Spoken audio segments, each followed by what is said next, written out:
This is Mark Lane. This is Robert Groden. This is Dick Russell. This is Cyril Weck. This is Jim DiEugenio. This is Jerry Policott. This is Bill Pepper. This is Governor Jesse Ventura, and you're listening to Black Op Radio. Video computers online. Archiving 44K. Initiate sequence. T-minus 30 seconds. Server connection confirmed. T-minus 25 seconds. Live stream 21 at 20K. T-minus 20 seconds. Phone lines are go. T-minus 15 seconds. Satellite uplink verified. T-minus 10 seconds. Flight check complete. Satellite uplink verified. 5, 4, 3, 2, 1. Welcome to Black Op Radio, the voice of political conspiracy research. You're listening to Black Op Radio, the show NSA doesn't want you to hear. Now here is your host, Len Osanic. Control room, you're on the air. Okay, good.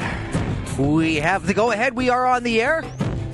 This is Len Osanic, Black Op Radio, another episode. And tonight is going to be great. We've been waiting for this for a while. We have noted researcher Doug Horne, and I believe we have him on the line right now. Doug, are you there?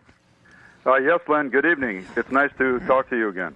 Oh, it's a pleasure to speak to you because I know with some people with doing research, you wrote a gigantic 5 volumes inside the Assassination Records and Review Board.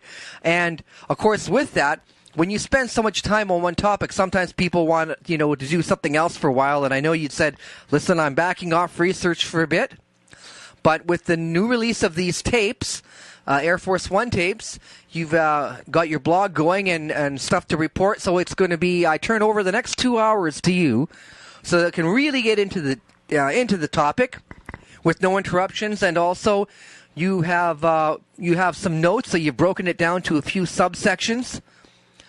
So that's correct, Len. It's true that I've been in a semi-retired status since I completed my book in 2009, and from time to time I've declared that I was completely retired, and then inevitably something always occurs to renew my interest in the JFK assassination. And in this case, the thing that renewed my interest was the recent release of a longer version of the infamous Air Force One tapes from the day of the assassination. So I guess what I would like to do as we begin is just explain to your audience what we're going to be covering tonight. Sure. And if I could just ask you one thing, just for 30 seconds, can you just give someone tuning in new just a brief background of yourself? Just that. Oh, sure. Yeah. In other words, who am I? Yeah, yes, the very brief. Yeah. I worked on the staff of the JFK Assassination Records Review Board. Now, the review board was in session for 4 years, from October 1994 through the end of September 1998. And I worked for the staff for the final 3 years. The first year was largely hiring and getting people clearances and setting up an office. So I didn't miss that much.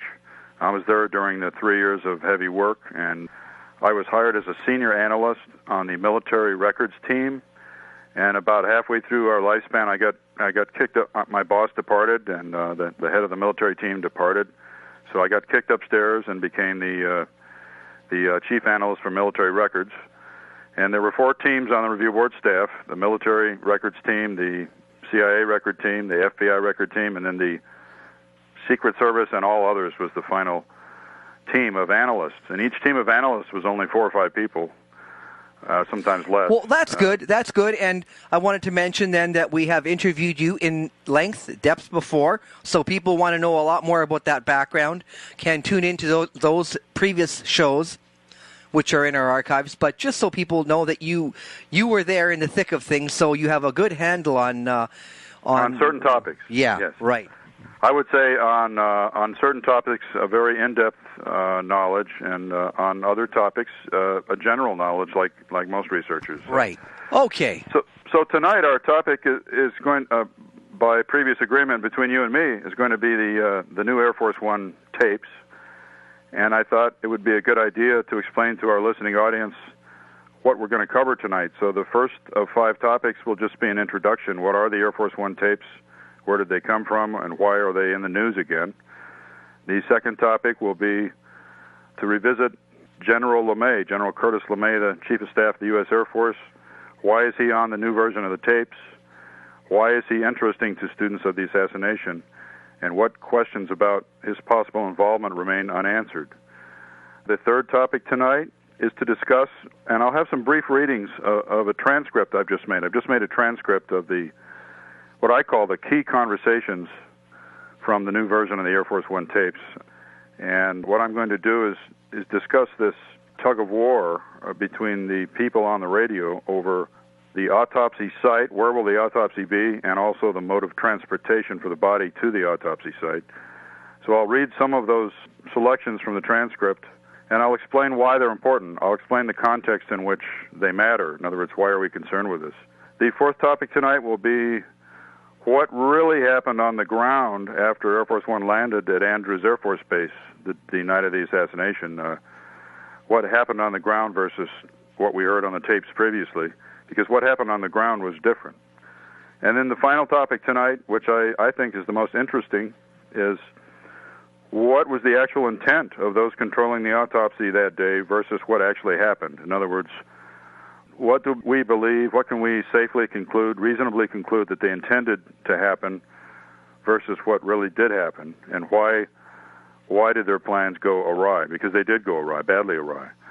So that's our game plan for tonight, and I think the best way to launch into this subject is to discuss what happened last November. Last November, on November 15th, 2011, the Associated Press put a major story on the wires, and it turns out this story had been long in preparation, and the story was that a new version of the Air Force One conversations was in the possession of a collector, an entity, a commercial entity called the Robb Collection, and they were trying to sell the original for $500,000, but they announced that they were also going to donate a professionally digitized version of that tape to the National Archives, which subsequently they have done, which I give them great credit for doing that. So what are the Air Force One tapes? Well, on the day of the assassination, there was a facility in Cedar Rapids, Iowa, called the Fishbowl. And the code name of this facility on the transcript, if somebody reads the transcript I just prepared or someone listens to the tapes, they'll hear the code name Liberty.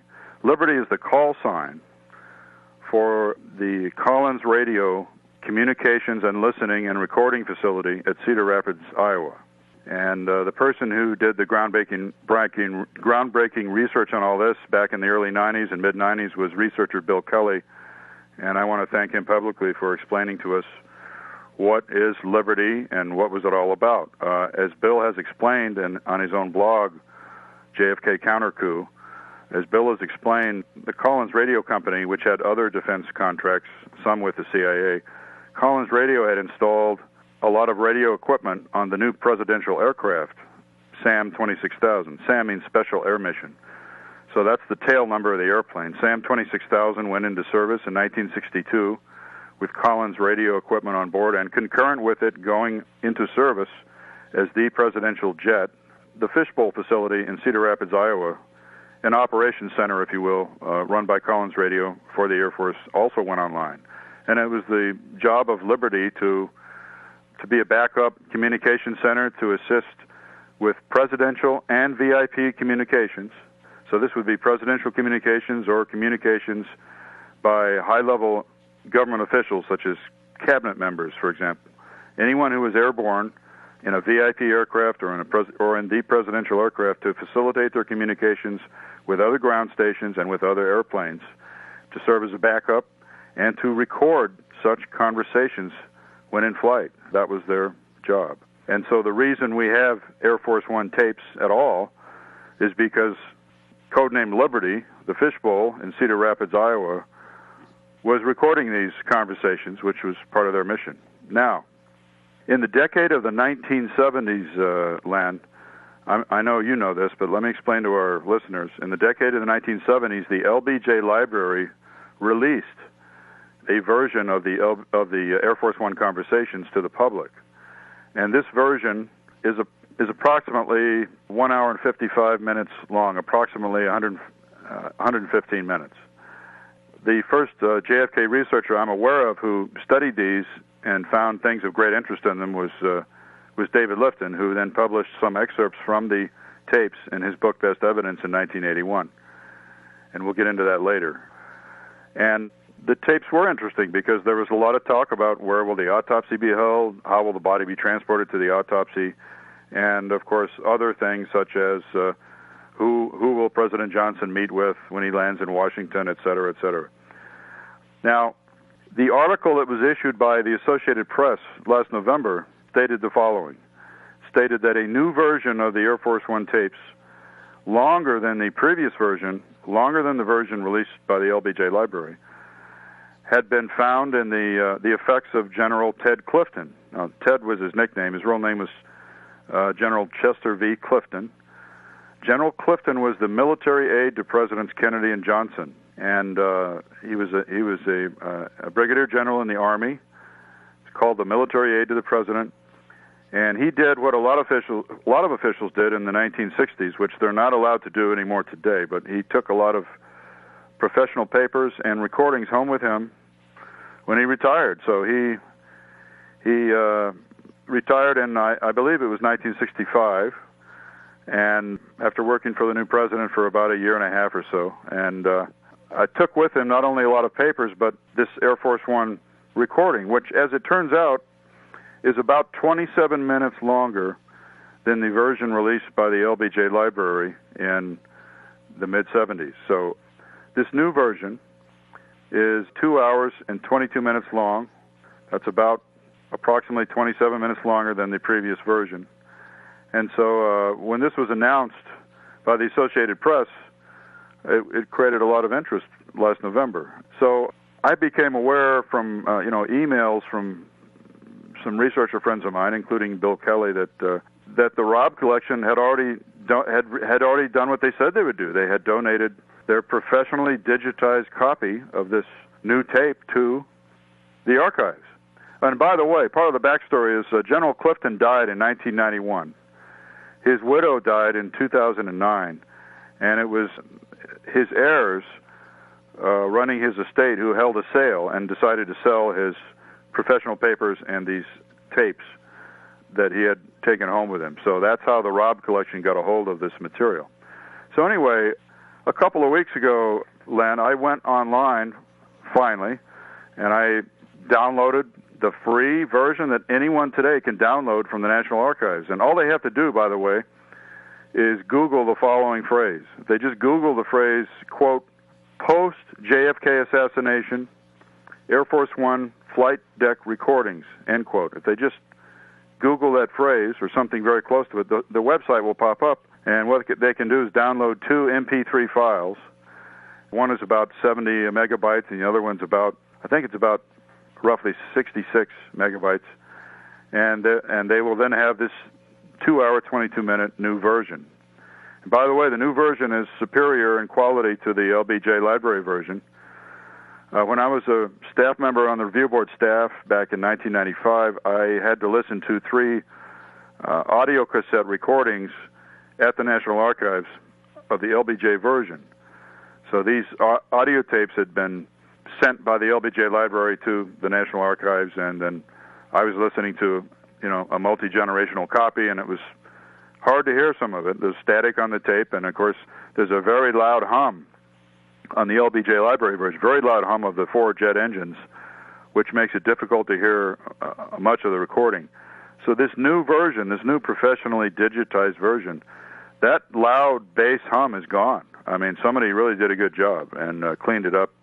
It's much easier to listen to the conversations. So a couple of weeks ago, I started listening to this and became fascinated all over again with this whole subject of what's on the tapes, why is it important, and particularly I was looking for new things that were not on the LBJ Library version. And so I found three new things. And I recently wrote a new journal entry for my blog about the three new items I found. And if someone wants to read that, they can go to my blog site, which is insidethearrb.livejournal.com. And they can read my article about these three new entries. So in short, I'll give you a preview. In short, the three new entries are, number one, for the first time, the takeoff time for Air Force 2, not Air Force 1, Air Force 2. The takeoff time for Air Force 2 and its landing time at Andrews are mentioned in a contemporaneous voice conversation. So that's on the Clifton tape. It was not on the LBJ library tape. And those times concur exactly with what was in Secret Service reports and an Air Force logbook previously. So there's no doubt anymore that the takeoff time was at 3:15 local in Dallas for Air Force 2. Took off about half an hour after Air Force 1. And the landing time is 18:30 hours or 6:30 p.m. in Washington. 26 minutes later than Air Force 1. So that was, for the first time on a tape made that day.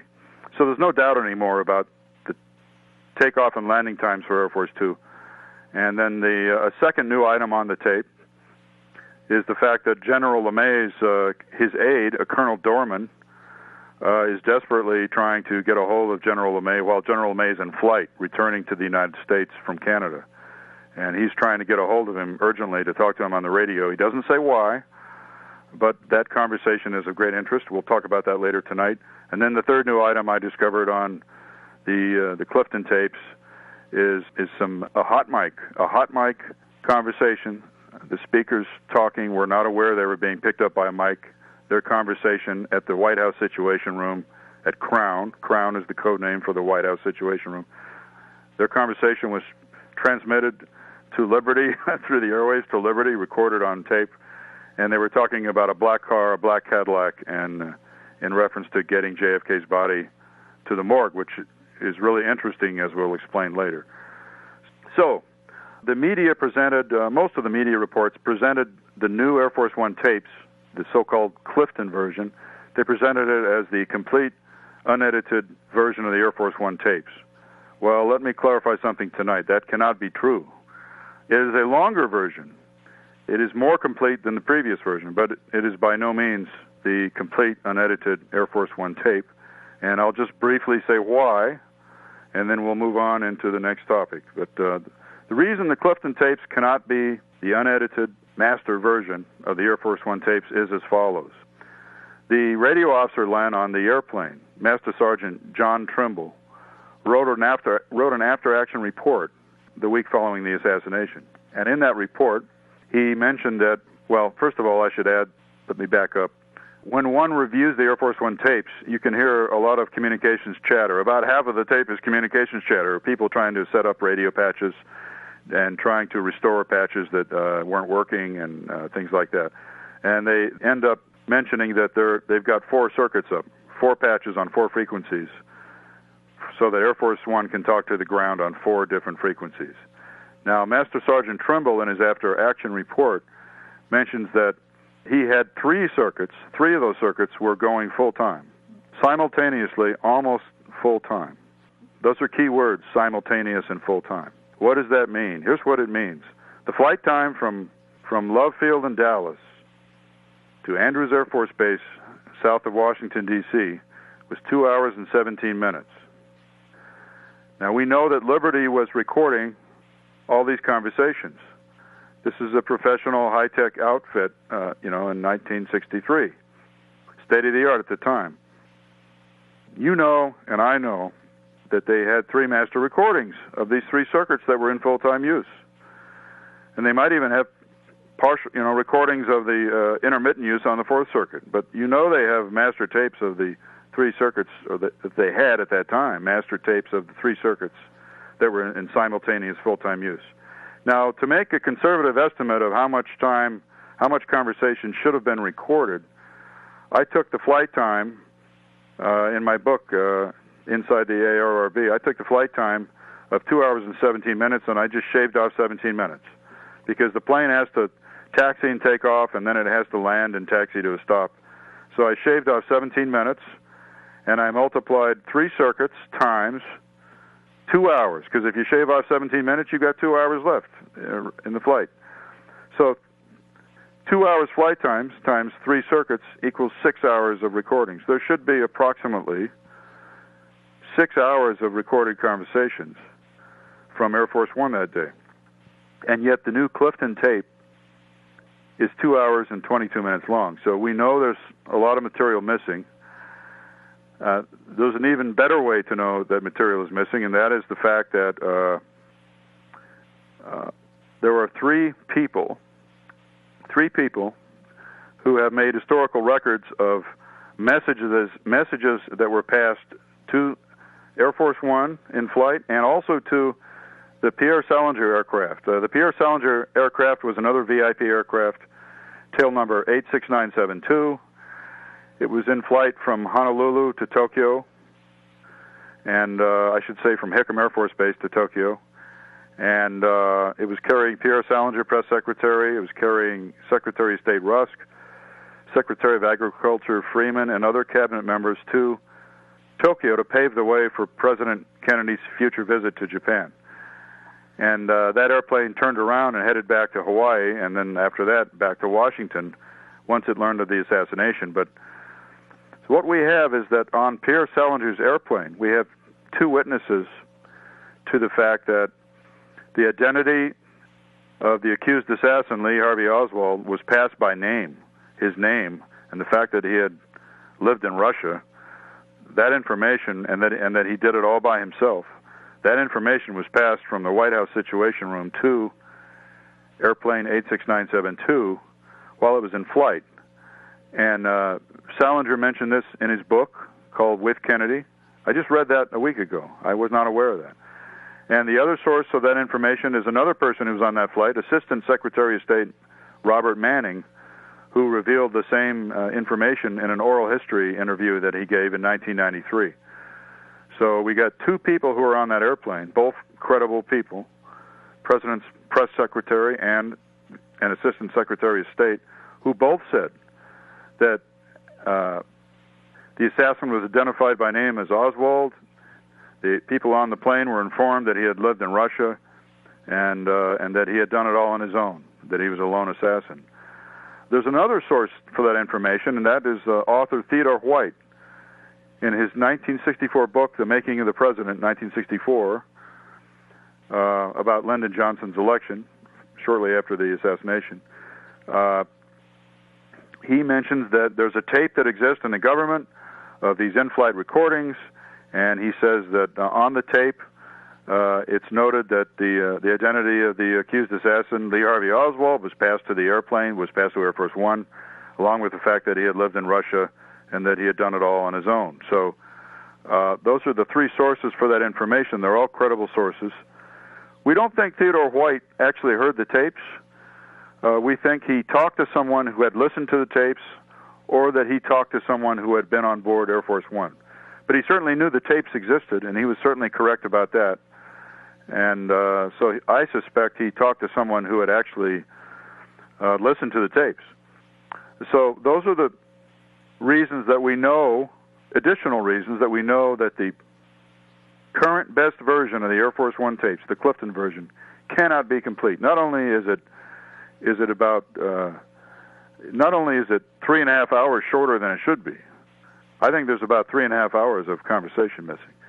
But this crucial information about the accused assassin, and the fact that he was a lone nut and had lived in the Soviet Union, is not on the recording. So that's the background for what we're going to discuss tonight. Does that make sense so far, Len?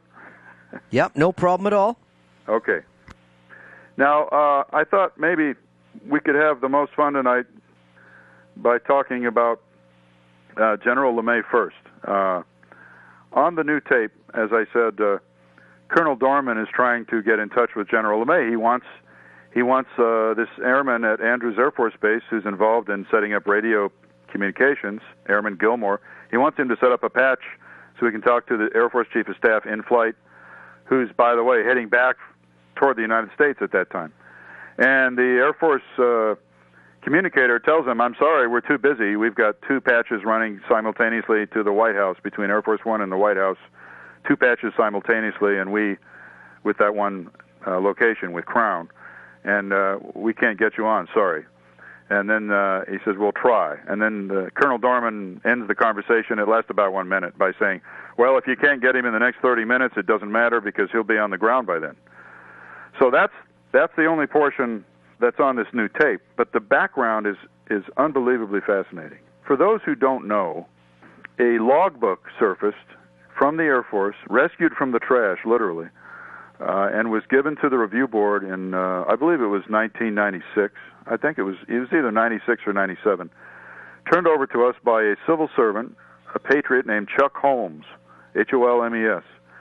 Chuck Holmes was an Air Force civil servant who said he had rescued the logbook from the trash when he heard about the dragnet we had put out at the review board for any government records related to the assassination. So come to think of it, it was probably 97 when we got that, 1997. So I know what that really means.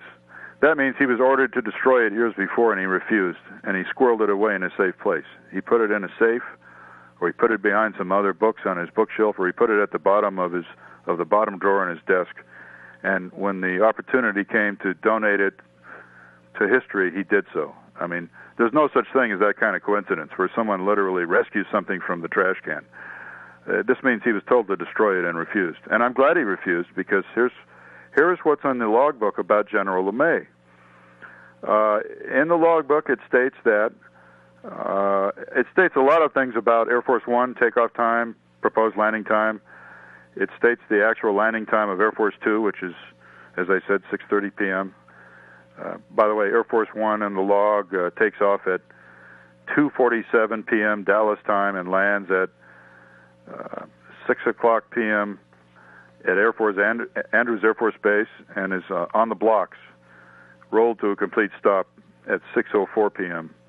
At Andrews Air Force Base. So times like that, communications with the VIP plane in the Pacific, over the Pacific, 86972. But most of the log entries are either about Air Force One or they're about General LeMay's aircraft. And so in regards to General LeMay, the logbook states the following, and this was brand new information that no one knew anything about at the time. It says that an airplane was dispatched to Canada to pick up General LeMay, to pick up the Air Force Chief of Staff, and it was sent to Toronto. We don't know why he was in Toronto, and we don't know where this airplane took off from. We just know that it took off to pick him up. Then the airplane is diverted in flight to a place called Warreton, W-A-R-T-O-N. Now you're Canadian, Len. Do you know anything about Warreton? No, I don't. Okay, so the airplane was diverted from Toronto to Warreton, W-A-I-R-T-O-N, to pick up LeMay. It picked him up, and then there's a takeoff time from Canada listed, and then he's coming back to the United States. And while he's flying back to the United States, the logbook records that the Secretary of the Air Force orders the airplane to go to Andrews Air Force Base. Now that makes sense, since that's where the President's body was coming back to from Dallas, coming back to Andrews Air Force Base. Other dignitaries and members of Congress, cabinet members, members of the military were going there to show the appropriate respect to the dead president and also to suck up to the new president. So there's nothing unusual about that. What's unusual is that LeMay refused. He refused the orders of his civilian superior, the Secretary of the Air Force.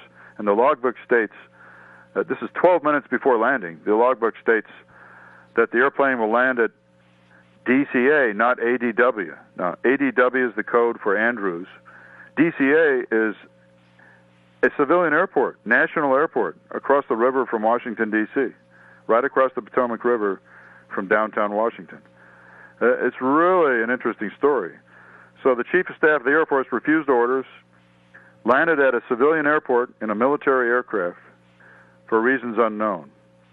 And then it also states in the logbook that his aide and the driver will meet the general. So LeMay lands at 12 minutes after 5 Eastern Standard Time. That's 52 minutes before Air Force One lands. And that's something interesting that you're listeners might want to keep in mind as we talk about LeMay tonight.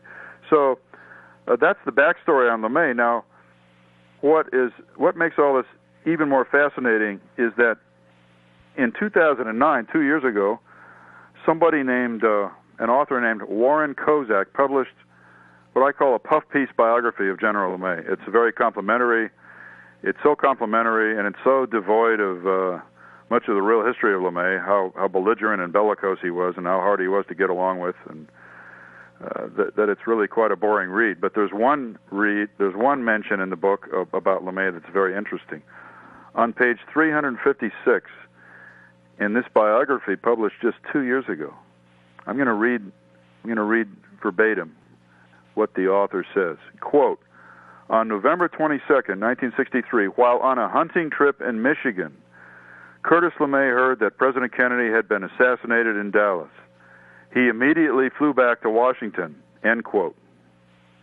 So his biographer, 2 years ago, states incorrectly that LeMay was in Michigan hunting and that he returned to Washington. That is not true. And the historical record that proves that's not true is this contemporaneous logbook turned over to the review board by Mr. Chuck Holmes of the Air Force.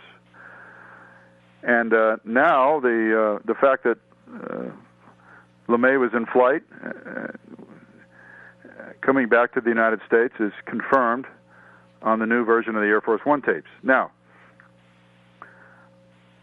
almost every JFK researcher knows today that there was a great dislike, a visceral dislike, between President Kennedy and General LeMay.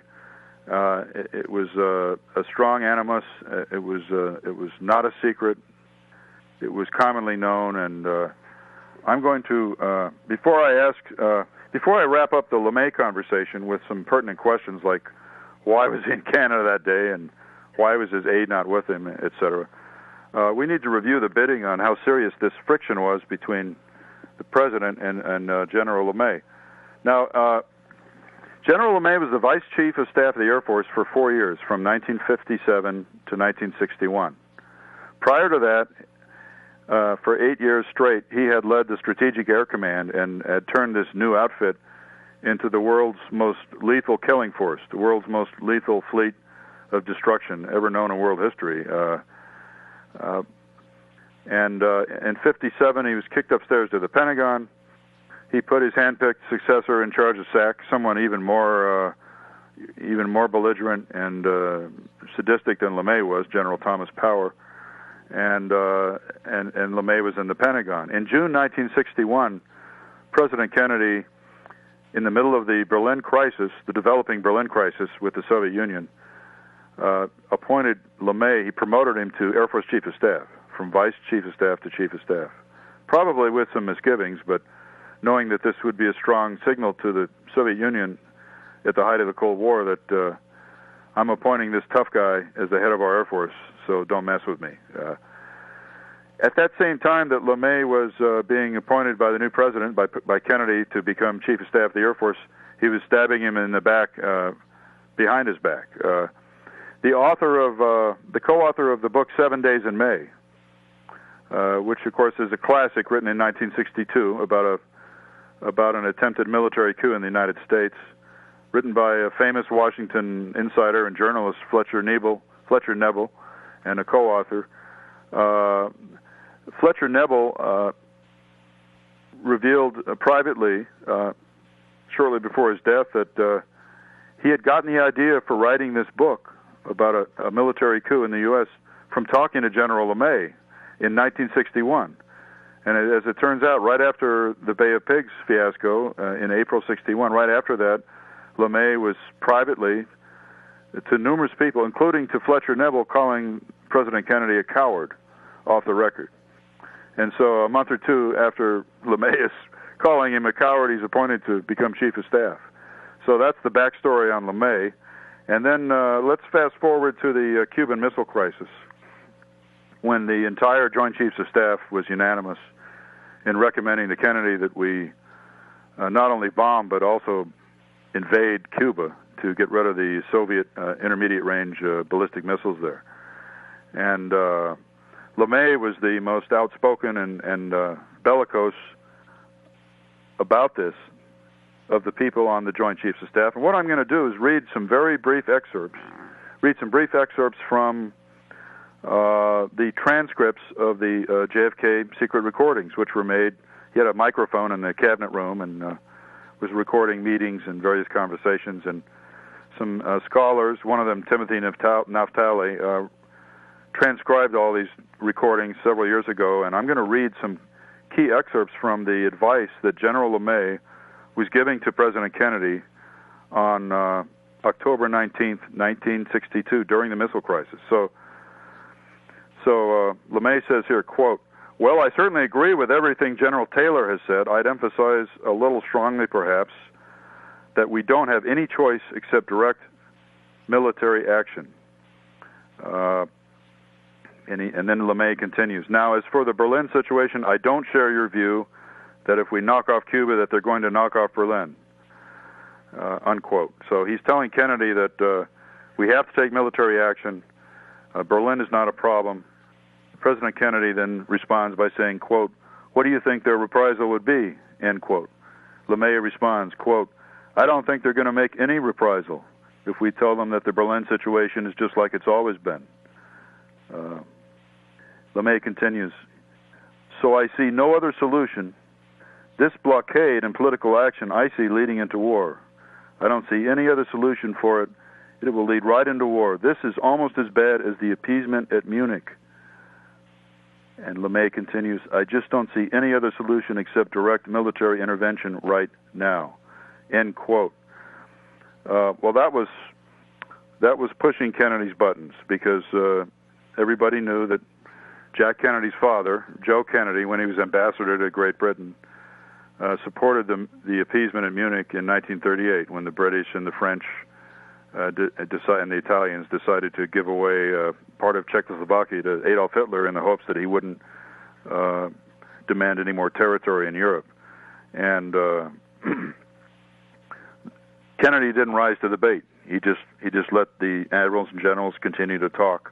Later in the conversation, LeMay gets more aggressive, and he says, quote, "I think that a blockade and political talk would be considered by a lot of our friends and neutrals as being a pretty weak response to this. And I'm sure a lot of our own citizens would feel that way too. In other words, you're in a pretty bad fix at the present time," unquote. And Kennedy says, "What did you say?" And LeMay says, quote, "You're in a pretty bad fix," end quote. President Kennedy responds, "Well, you're in there with me, personally," end quote.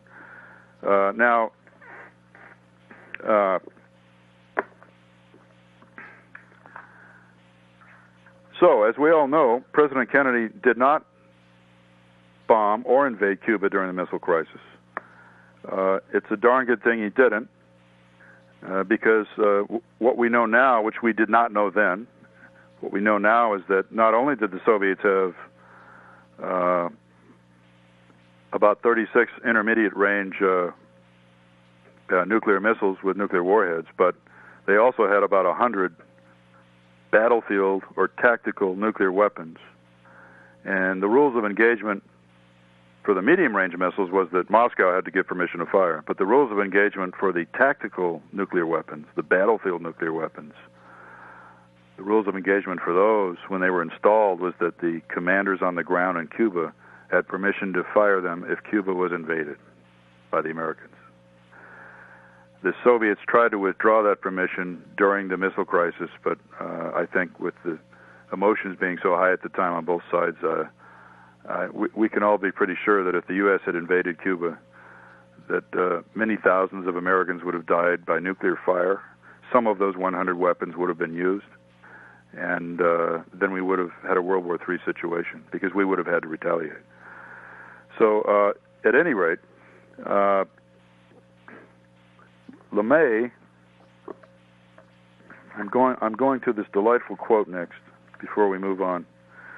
LeMay's attitude during the missile crisis can be summarized by this famous quote. Quote, this is LeMay's attitude, quoted directly by historian Dino Brugioni. Quote, "The Russian bear has always been eager to stick his paw in Latin American waters. Now we've got him in a trap. Let's take his leg off right up to his testicles. On second thought, let's take off his testicles too, end quote. So that was LeMay's attitude during the missile crisis. Now, when the missile crisis was over,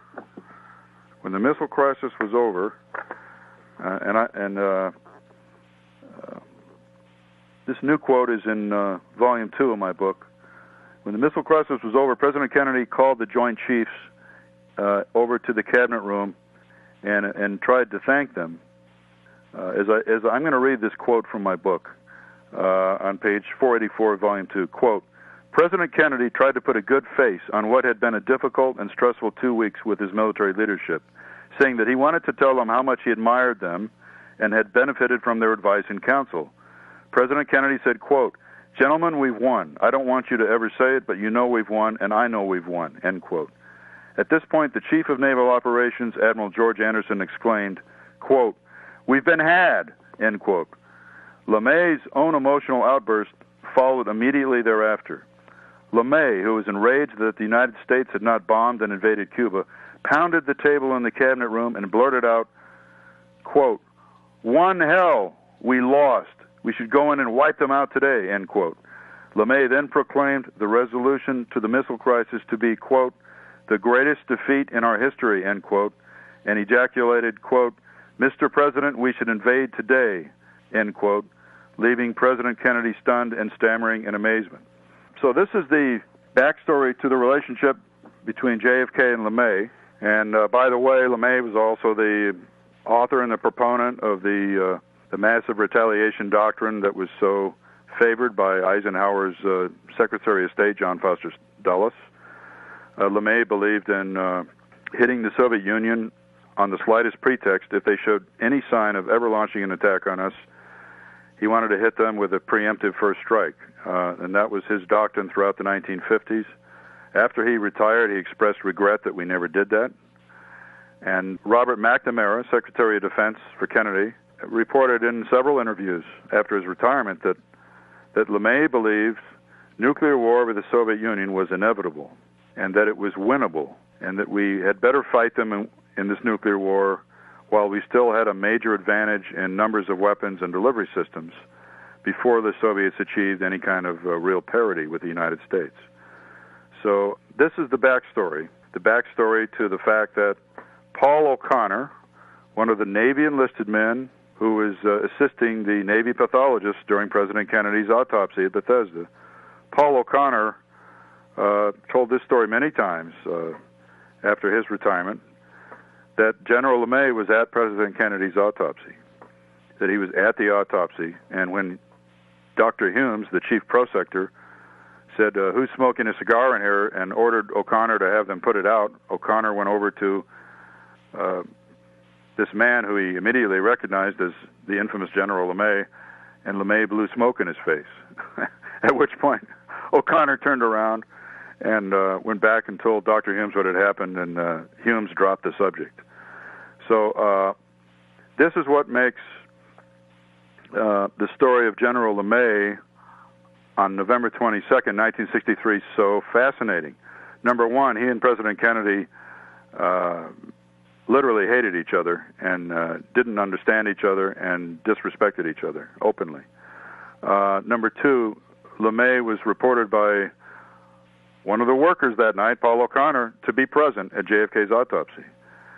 If that's true, then to do that, LeMay had disobeyed the orders from his own boss to go to Andrews Air Force Base. He certainly landed, Len. He landed in plenty of time to get to the autopsy. As I said, he landed at 5:12 p.m. Air Force One was on the blocks at 6:04 p.m. So it's just possible that he was there. Now the real question is this: whoever edited and then released the LBJ library version of the Air Force One tapes in the mid-'70s deleted the conversation between General LeMay's aide, Colonel Dorman, and the Air Force radio man at Andrews. For some reason, they didn't want that in the tape. So it's as if somebody thought, well, General LeMay, we don't want his name associated in any way with the assassination. We're going to take this conversation out. That's really interesting. If one asks why, the why may be because He was at the autopsy, a place where he really should not have been. What's even more interesting is that researcher Bill Kelly interviewed the widow of Colonel Dorman, General LeMay's aide, interviewed his widow and his grown children. They told him that Colonel Dorman was literally with General LeMay all the time, no matter what the general was doing. So on this particular day, when his biographer says LeMay was hunting in Michigan, but we really know he was in or near Toronto in Canada, his aide is not with him. So my first question is, as an historian, is why is General LeMay's aide not with him? Number one. Number two, why does the Air Force have to dispatch a special air mission, a special flight to Canada to pick up General LeMay? It seems to me if he was on official business in Canada, he would have been flown up there by an Air Force aircraft, and the aircraft would have been on the ground in Canada waiting to take him home. But instead they have to dispatch a special flight to Canada.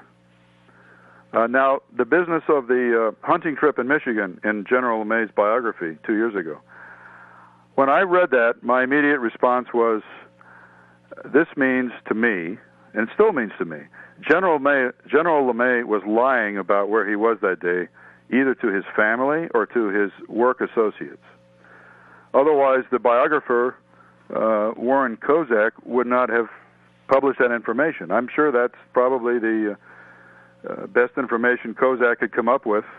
Apparently, I'll give him the benefit of the doubt, apparently he was unaware of the Chuck Holmes logbook, which had been published, released by the archives in 1998. And even if I give him that benefit of the doubt, what this means is that LeMay's family thought he was hunting in Michigan, or some of his work associates thought he was hunting in Michigan, and told the biographer that. Now, this means to me that General LeMay was probably had concocted a cover story for what he was doing that day. Why did he need to concoct a cover story? To hide the fact that he was in Canada, in or near Toronto.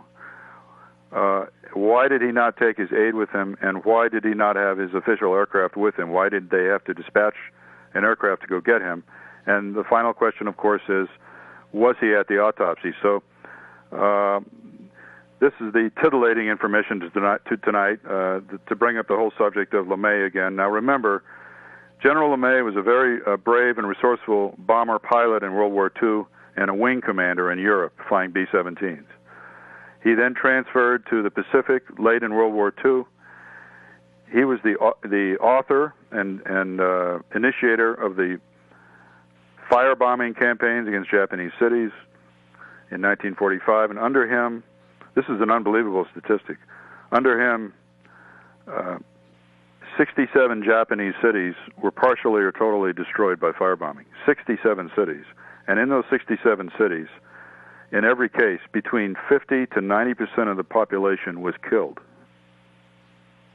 Between 50 and 90% was killed. So, and this is a man who tried to provoke nuclear war with the Soviet Union during the 50s, number one, through numerous severe incursions with reconnaissance flights over the Soviet borders. They were called weather flights at the time. That was a cover story, but they were reconnaissance flights to provoke the Soviet Air Force and see how they would react, to gain radar information on Soviet targets, but mostly to see how the Soviets would react. And of course, if the Soviets had overreacted to these flights, the LeMay's SAC would have launched a preemptive first strike and destroyed the Soviet Union. He also overflew the city of Vladivostok once for several hours with scores of airplanes, back and forth, and the Soviets wisely did nothing.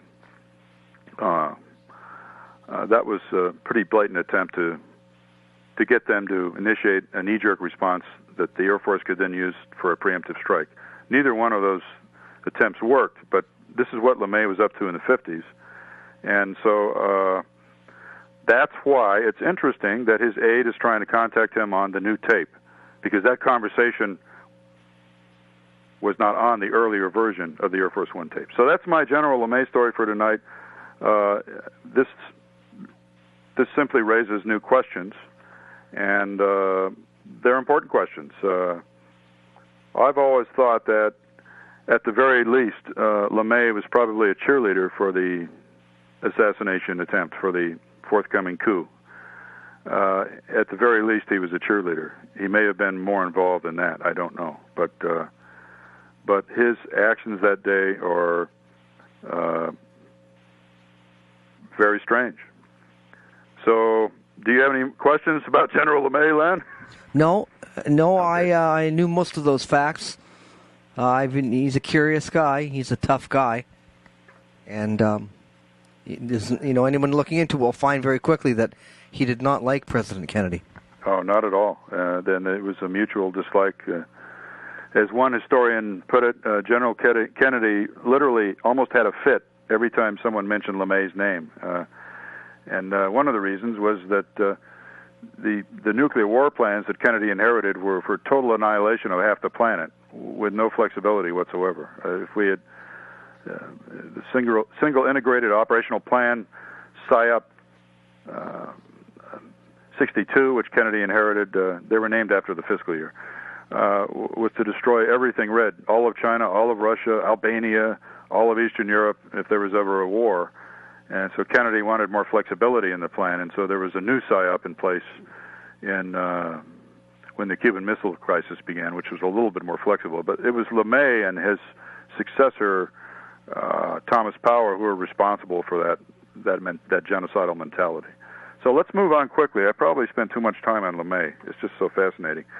Let's move on to some of the conversations in the new tapes about where is the autopsy going to be and how is the body going to be transported. Now, these issues were all first raised by David Lifton in his book.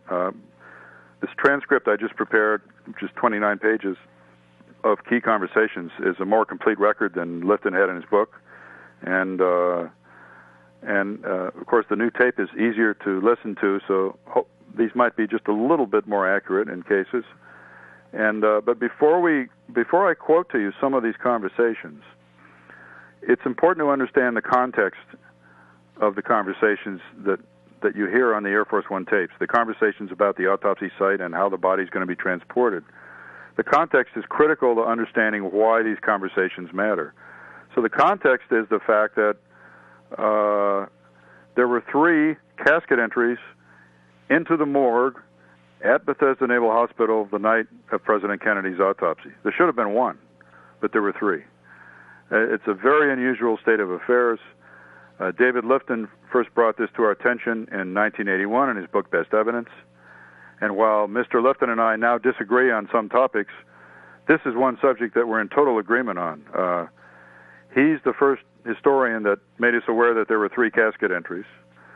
The ARRB, the outfit for which I worked, was able to confirm the fact that this is true in a couple of ways. We took the depositions of the 2 FBI agents at the autopsy. No one had ever deposed them before, so they confirmed that they were in charge of one of the casket entries. And then we obtained a document from a Marine Corps sergeant who had recorded the time of the earliest casket entry, Sergeant Boyajian. His name is spelled Boyajian, Boyajian. He wrote an after-action report and recorded the time of the first casket entry, which is a very important time. So the context of these conversations on the tape is the 3 casket entries into Bethesda, and for the benefit of those who may not be familiar with this, very briefly, I'm just going to recap what those were. Now, the times here are very important for your audience to understand. At 6:35 p.m., 31 minutes after Air Force One lands at Andrews, a black Cadillac, a hearse, pulls up to the morgue loading dock outside the Bethesda morgue, and it contains a cheap metal shipping casket. Shipping casket is not the kind used at funerals. That's a cheap device, usually made of aluminum, to ship bodies on airplanes and trains. They're not fancy. They're usually a bit beat up and scratched. They're not for public display. A shipping casket is offloaded by Petty Officer Dennis David and his working party of 7 or 8 sailors. They deposit it in the chill room, the cold room outside the morgue, and they're told to leave. Later that night, after the autopsy, Dr. Boswell, one of the Navy pathologists at the autopsy, told Dennis David, said, was that the president's body that we carried in tonight? And Boswell said to him, quote, you ought to know you carried him in, unquote. So Boswell confirmed the fact that Dennis David and his working party did carry President Kennedy into the morgue in a shipping casket offloaded from a black hearse. A black hearse filled with men in suits, and the two people in the front had on white operating room smocks. Now, that time was 6:35, recorded by the Marine Sergeant, Boyjan. The motorcade from Andrews Air Force Base, Len, the motorcade from Andrews, in which the Dallas casket offloaded from the airplane in public view, is a 400-pound ornate bronze viewing coffin, the kind you use at funerals. That motorcade with the Dallas casket in a light gray Navy ambulance did not even arrive at Bethesda until 20 minutes later. It arrived at 6:55 p.m. Sat out in front of the building for 12 minutes, and then it was driven around to the back, and then that was the second casket entry at about 7:15 or 7:17 p.m. 2 FBI agents, Seibert and O'Neill, 2 Secret Service agents, Kellerman and Greer, who were in the front of the limousine in Dallas. Greer was the driver. Kellerman was riding shotgun. Those 4 federal agents took the Dallas casket in to the morgue anteroom and set it down at about 7:17. And then the third casket entry is 8 o'clock at night, when the Dallas casket enters a third time and it's taken in by the Honor Guard, the Joint Service Casket Team, composed of members of the U.S. Air Force, the U.S. Navy, the U.S. Army, and the U.S. Coast Guard. They're wearing dress uniforms. They're wearing white gloves. They carry the Dallas casket in a second time at 8 p.m. That's recorded in the Military District of Washington after-action report. That's reported on extensively by both David Lifton, who interviewed that casket team, and by William Manchester in his book, Death of the President. So, what is important about this information I just provided? What's important is the president's body arrived at 6:35 p.m., 20 minutes before the motorcade from Andrews arrived at Bethesda. And we know these times are reliable. One was written in his little notebook by a Marine Corps sergeant, and the arrival time of the Andrews motorcade was written down by the newspaper reporters out in front of the building and published the next day in newspapers. What this means is it's unavoidable. What it means is that the Dallas casket was empty when it was offloaded from Air Force One in front of the television cameras that night at Andrews. It's disturbing, it's startling, but it's a fact. If the president's body arrived at 6:35 p.m.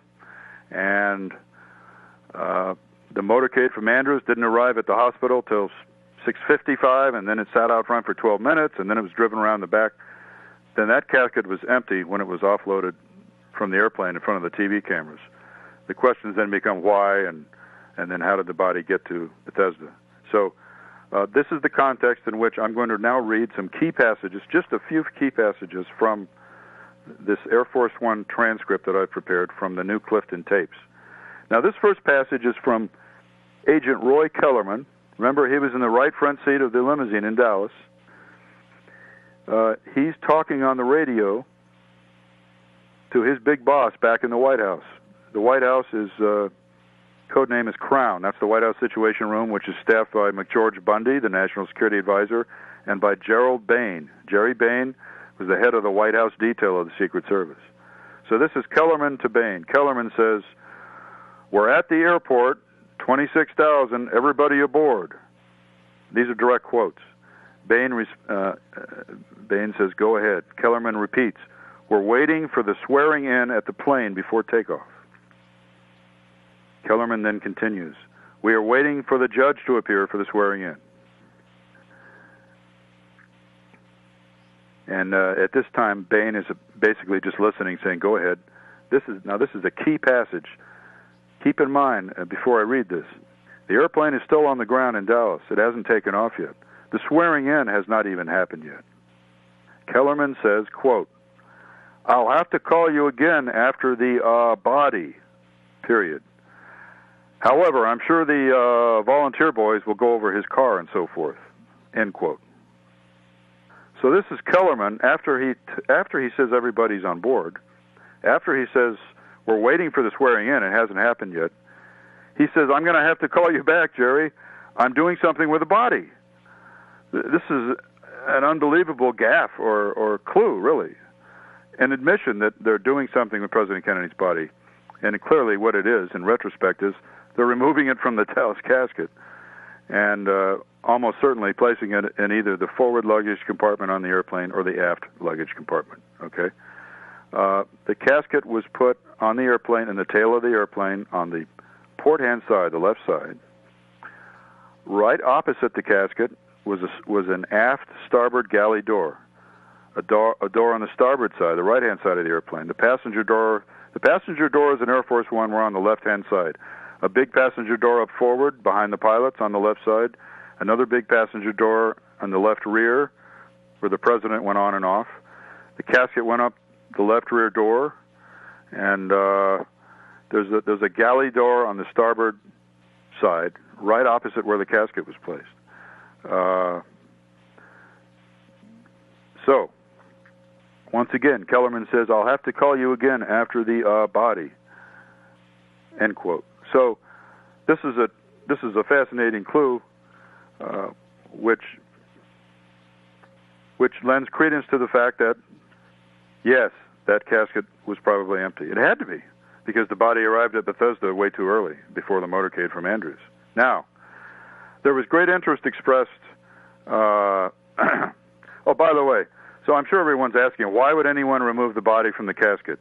Clearly, it's to keep the Texas authorities from appearing at the airplane, taking the body away, and doing a legal autopsy as required by Texas law. Because there had been this big altercation, Len, I know you know about it, at Parkland Hospital between the Secret Service and the coroner, Dr. Earl Rose. Rose had demanded to do a Texas autopsy, presumably an honest one. He was one of the honest actors that day, and the Secret Service refused to relinquish the body to him, and in fact, they showed their weapons. They pulled their coats aside, showed their weapons cowboy style in their holsters, and then Roy Kellerman told Dr. Rose, quote, if you don't get out of the way, we're going to run you over with the casket, end quote. And that quote comes from Aubrey Reich, the ambulance driver for the O'Neill Funeral Home, who witnessed that conversation. So Kellerman has to steal the body to get it out of Parkland Hospital.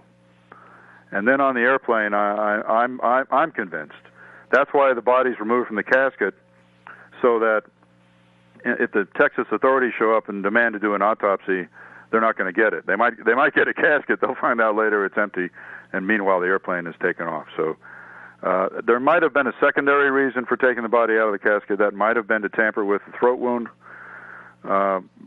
We don't know right now if that's the reason. We might never know, but I think the primary reason was to keep the Texas authorities from showing up and taking the body for an autopsy. So, on the Air Force One tapes, moving right along, there are numerous questions about whether or not Mrs. Kennedy is on board. So the first one is from a flying command post called Air Force Command Post, and they say, quote, and is Mrs. Kennedy on board? Air Force One responds, affirmative.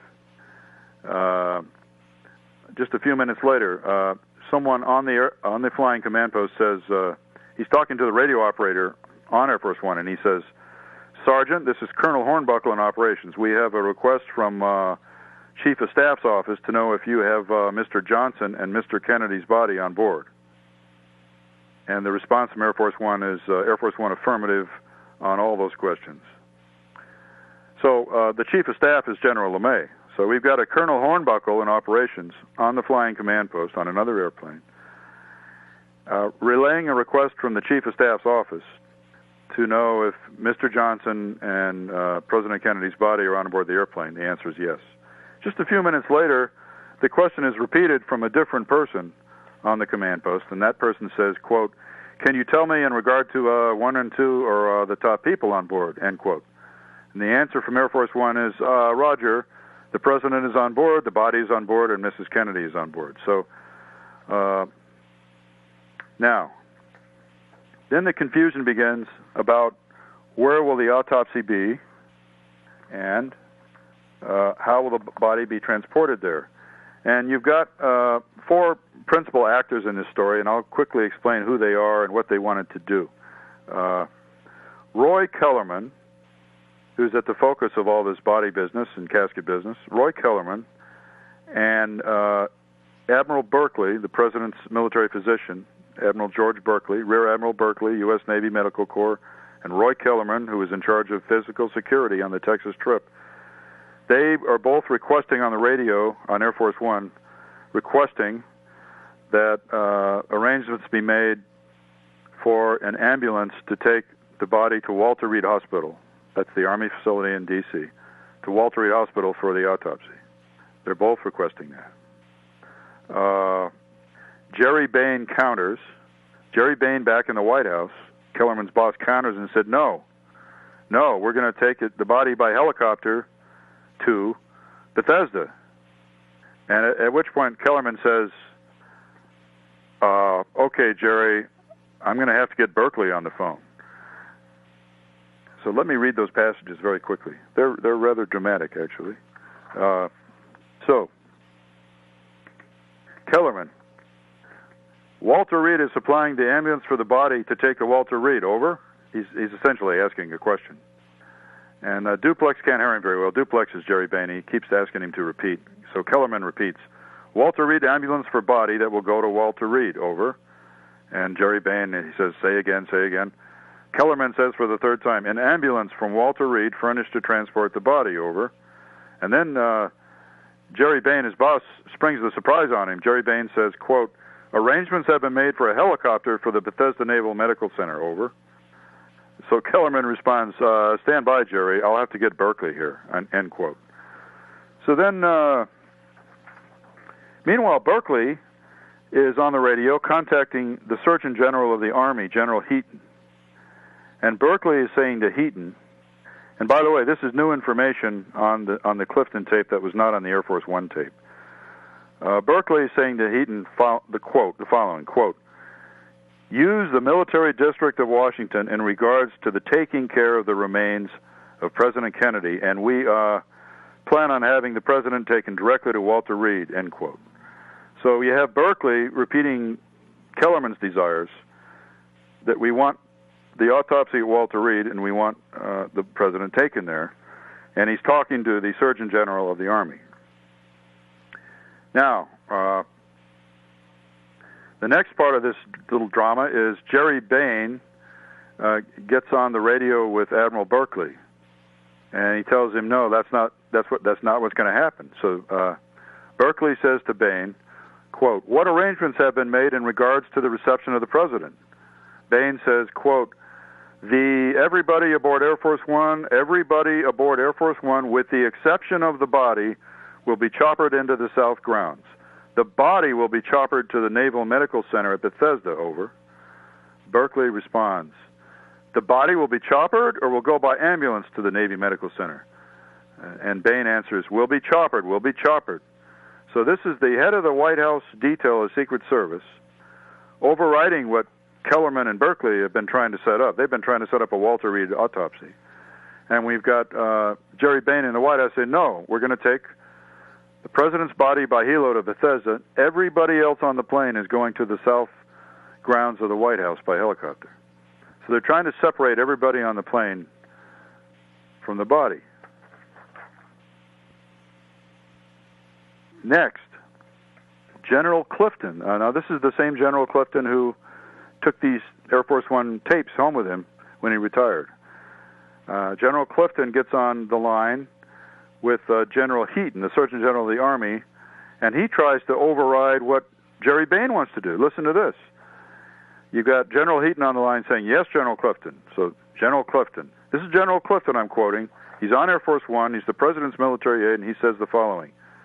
He says, 2, as in number 2. So part of that conversation is gone. It's not present. He says, 2, we do not want a helicopter for Bethesda Medical Center. We do want an ambulance and a ground return from Andrews to Walter Reed.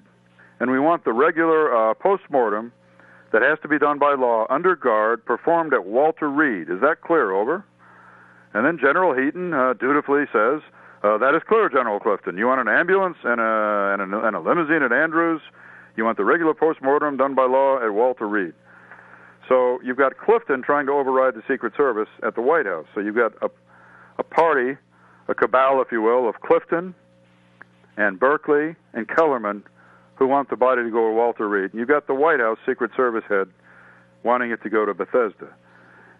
Later in the conversation, the tug-of-war ends when apparently Jerry Bain has converted General Clifton on the airplane to his plan, because you've got General Clifton saying to Jerry Bain, quote, Duplex, this is Watchman. I understand you have arranged a mortuary type of ambulance to take the president to Bethesda. Is this correct? And Jerry Bain says, Watchman, yes, we're gonna helicopter the body to Bethesda. And then Clifton, whose code name is Watchman says, what about the First Lady? And then Jerry Bain repeats, everybody else is going to the White House, to the South Grounds. And then Clifton reminds, to wrap up these quotations, Clifton reminds Bain, well, in case the helicopter doesn't work, make sure you have a mortuary-type ambulance stand by in case the helo doesn't work. And that's the second time in the transcript where Clifton mentions the phrase mortuary-type ambulance. Now, in the funeral trade, that would be called a hearse. And Len, a hearse, of course, a hearse was a black Cadillac in those days. Now we have mortuary-type ambulances that are all different colors, white, maroon, you name it. But in those days, a hearse was a black Cadillac. So this new information on the Clifton tapes that's so fascinating in the context of all of this material that I've just read for your audience, the new information that can be overheard in the background in a hot mic situation. These are somebody's staff aides at Crown talking in the background while Air Force One went off the line. Air Force One went off the line because they were having comm problems. So you suddenly got Crown transmitting out people talking in the background, and you can hear snippets of conversation in the midst of this other debate, conversation that reads something about a black car. The words black car can be heard, and then the phrase, well, that Cadillac is the, and then it's garbled. And then the next phrase that you can distinctly hear is something again about a black Cadillac. And then the phrase, I'd get him out there anyway. Somebody's very urgent. I'd get him out there anyway regardless. Get him out there regardless, and then maybe, and then the conversation's garbled, and it ends with the very distinct phrase, black Cadillac. So this is a very important evidence because this corroborates the eyewitness testimony of Petty Officer Dennis David at Bethesda and one of the members of his casket team, Donald Rebentish, who have said for decades that, yes, they met a hearse, a black Cadillac, early that evening. They thought it was about 6:40 by memory, but the Marine Corps sergeant tells us in his report that it was 6:35 p.m. Outside the morgue. And so this is fascinating, contemporaneous corroboration of the recollections that Dennis David and Donald Rebentish have been providing for years. Dennis David since 1975, and Rebentish since 1981 when he was located. And so no one any longer can doubt their testimony. The review board not only got the document, which provides the time of arrival, early time of arrival of the president's body, but this conversation on this tape is clearly referring to a mortuary-type ambulance, which is exactly what Clifton was asking for. Now, the only other thing I'll mention about the tapes, and then we'll move on to some analysis here, is that at the end of the tape, the pilot, Colonel Swindle, gets on the line. His code name is Tiger. Colonel Swindle gets on the line and repeats the instructions that General Clifton had given earlier.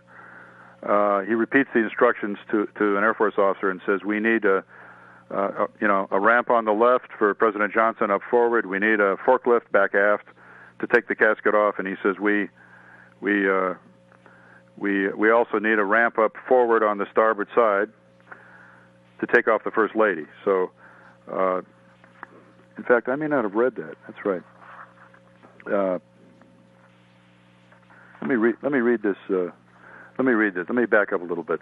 Earlier in the tape, General Clifton is telling Jerry Bain in the White House. He says, "We need a normal ramp, put at the front of the aircraft on the right-hand side, just behind the pilot's cabin, in the galley. We are going to take the First Lady off by that route. Over. Do you understand?" So what this is a plan to take First Lady Jacqueline Kennedy off in the darkness, to sneak her off the airplane on the starboard side. All the television lights were on the port side, and they knew the lights were going to be on the port side.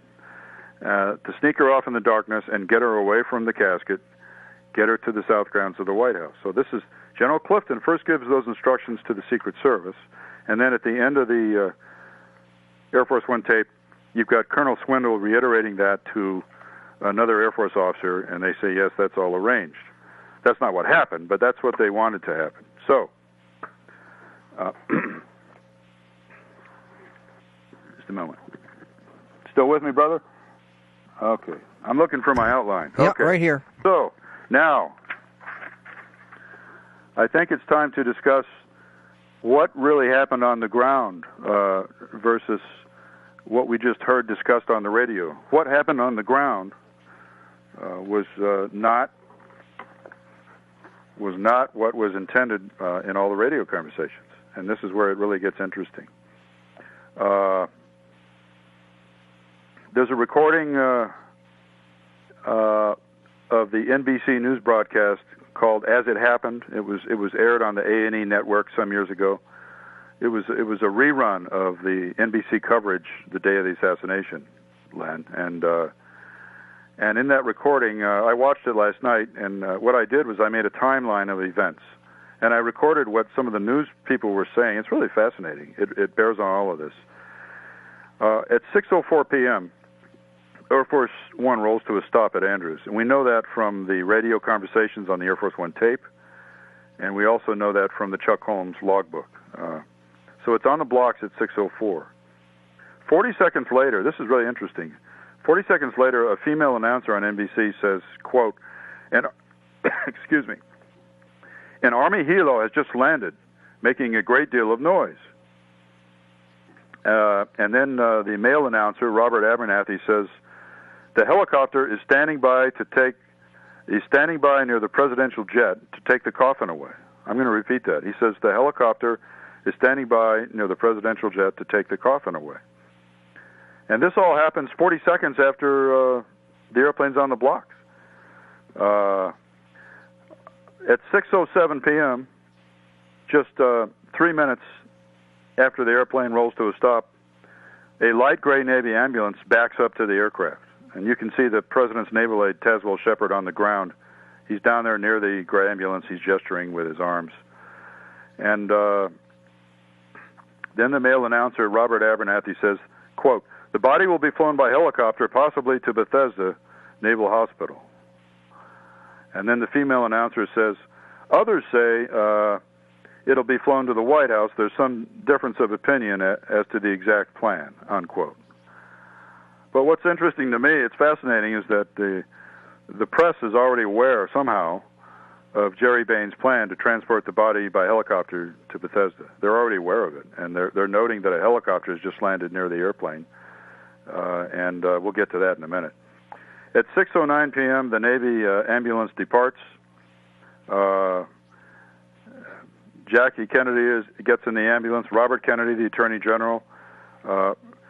William Greer drives it. Roy Kellerman and Dr. Berkeley also get in.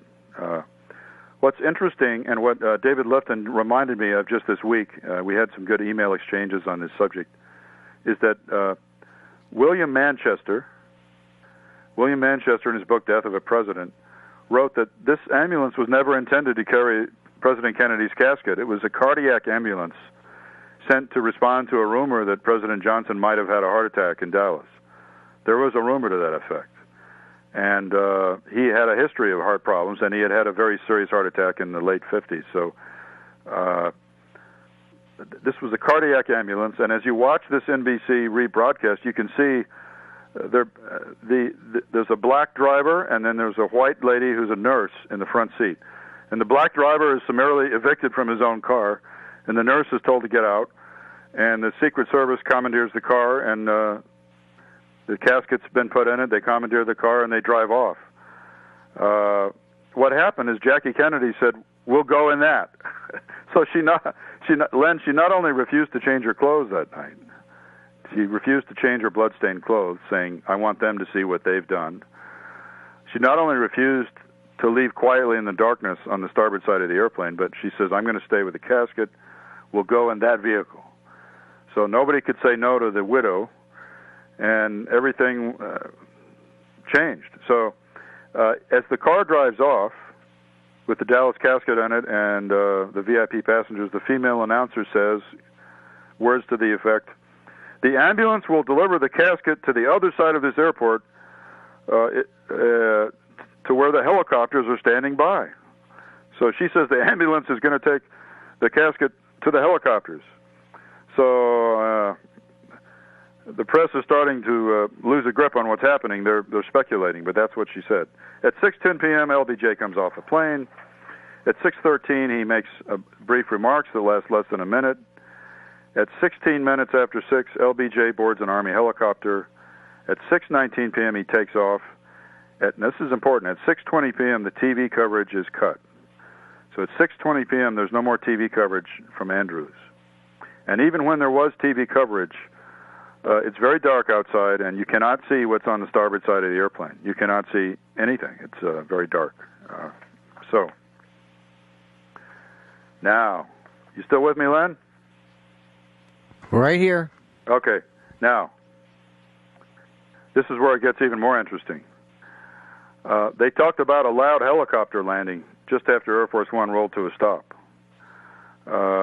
David Lifton gave a presentation in 1996 at the JFK Lancer Conference in Dallas, and I call it his Nighthawk 1 presentation. I just watched it on DVD last night again, and he interviewed a pilot, a Marine Corps helicopter pilot, whose mission it was to go to Andrews Air Force Base, hide his helicopter behind some trees where nobody could see it, which he did, turn off his running lights. His job was to approach Air Force One as soon as it rolled to a stop, was to approach Air Force One unnoticed if possible. He was to approach on the dark side, on the starboard side of the airplane. He was to try to not get in the TV spotlights. He was to have the running lights on his helicopter turned off, or at least most of them turned off. His mission was to take the president's body to Bethesda Naval Hospital. And Lifton interviewed this guy in 1996. He didn't want his name revealed, but the rest of the interview was played by David Lifton at the conference.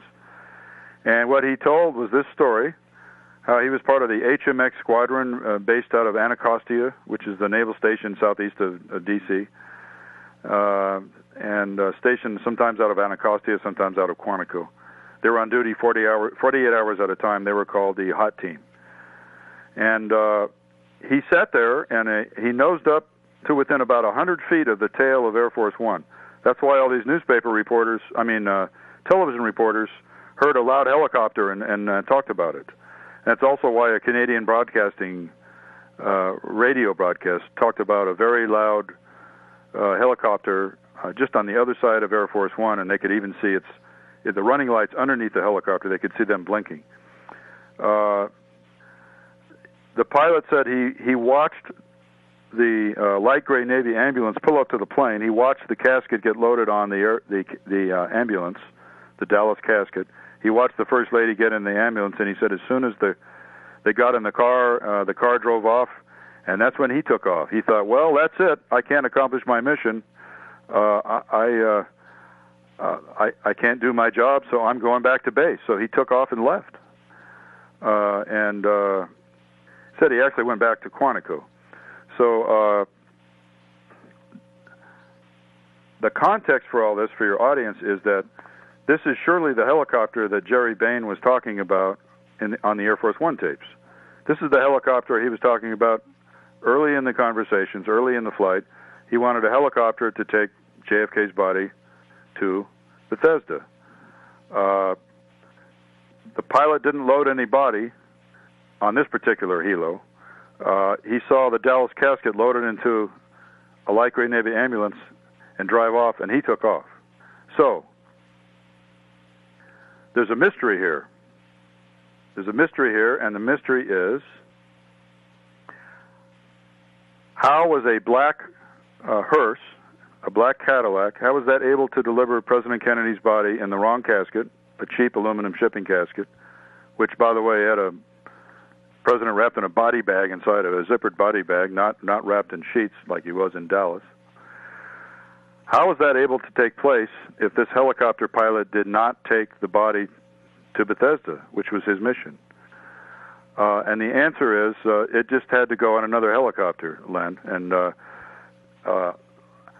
the key to understanding this is that on the Air Force One tapes, you can hear Roy Kellerman confirming with Jerry Bain that we're going to have 3 helicopters to take people to the south grounds of the White House, and we're going to have 2 helicopters for Bethesda.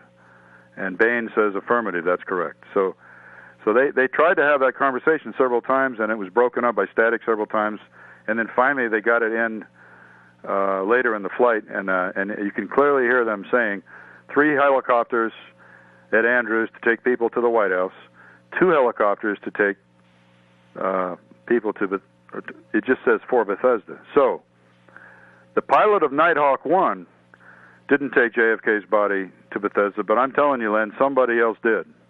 Because it took the Andrews motorcade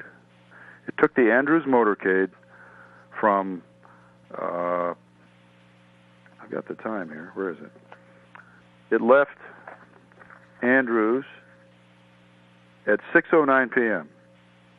and it arrived at Bethesda at approximately 6:55. One newspaper reporter said 6:53. So 6:53, 6:55, that's about a 45 or 46-minute trip.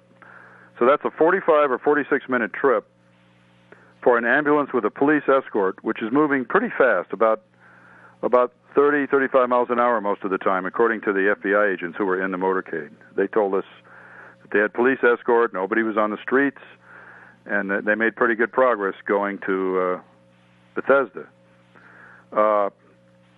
And yet we have the president's body arriving in a black hearse and a shipping casket 20 minutes before the Andrews motorcade arrives at the hospital. The only way for that to have happened is by a helicopter transfer, and we at least know from the Air Force One tapes that there were a total of, aside from Nighthawk 1, there were 5 helicopters, 3 for the White House and 2 for Bethesda. And even if Nighthawk 1 was one of the 2 Bethesda helicopters, there was a second one also. So there's no logistics problem, I don't think, in finding a helicopter to take President Kennedy's body surreptitiously, quietly, privately, that where no one knows about it, away from Andrews, and to get it to Bethesda where it can rendezvous with a black hearse and get the body to the morgue early. Now, the black hearse is almost surely from the Gawler's funeral home.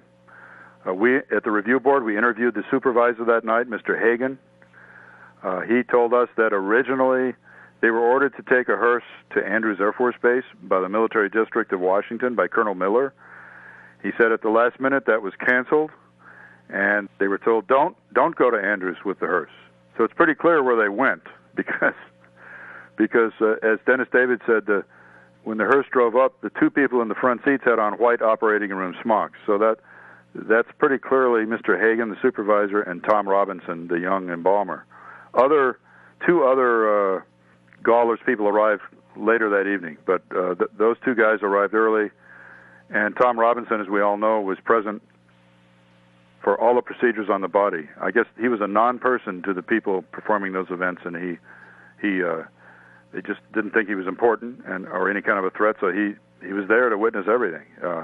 So it's time to move on now to the most interesting part of our chat, I hope, and that is what was intended. What was intended that night? What were the people in charge of this medical cover-up really hoping to do? Because it didn't transpire the way they wanted it to transpire. David Lipton and I have discussed this again this week, and we're in total agreement that President Kennedy's body, which of course had been removed from the Dallas casket as soon as the casket went on board the airplane, removed very early while Jackie Kennedy was composing herself in the stateroom before the swearing in, before the flight back. President Kennedy's body, the intent of these people was to reunite his body with the Dallas casket at Walter Reed and then take it to Bethesda so that it would arrive in the correct casket and that there wouldn't be any obvious chain of custody problem. You got to remember, you got to understand here, you had a joint service casket team, the Honor Guard, meet Air Force One at Andrews Air Force Base. They and the Kennedy loyalists, the Kennedy aides, military and civilian aides, they and the aides loaded the casket onto the light gray Navy ambulance at Andrews. Their mission was to fly to Bethesda, which they did. They flew in one of the big helicopters that looked like a banana with twin rotors on it. They flew in a helicopter to Bethesda. Their job was to carry the casket into the morgue and then set up a ceremonial guard. They had to be allowed to do that.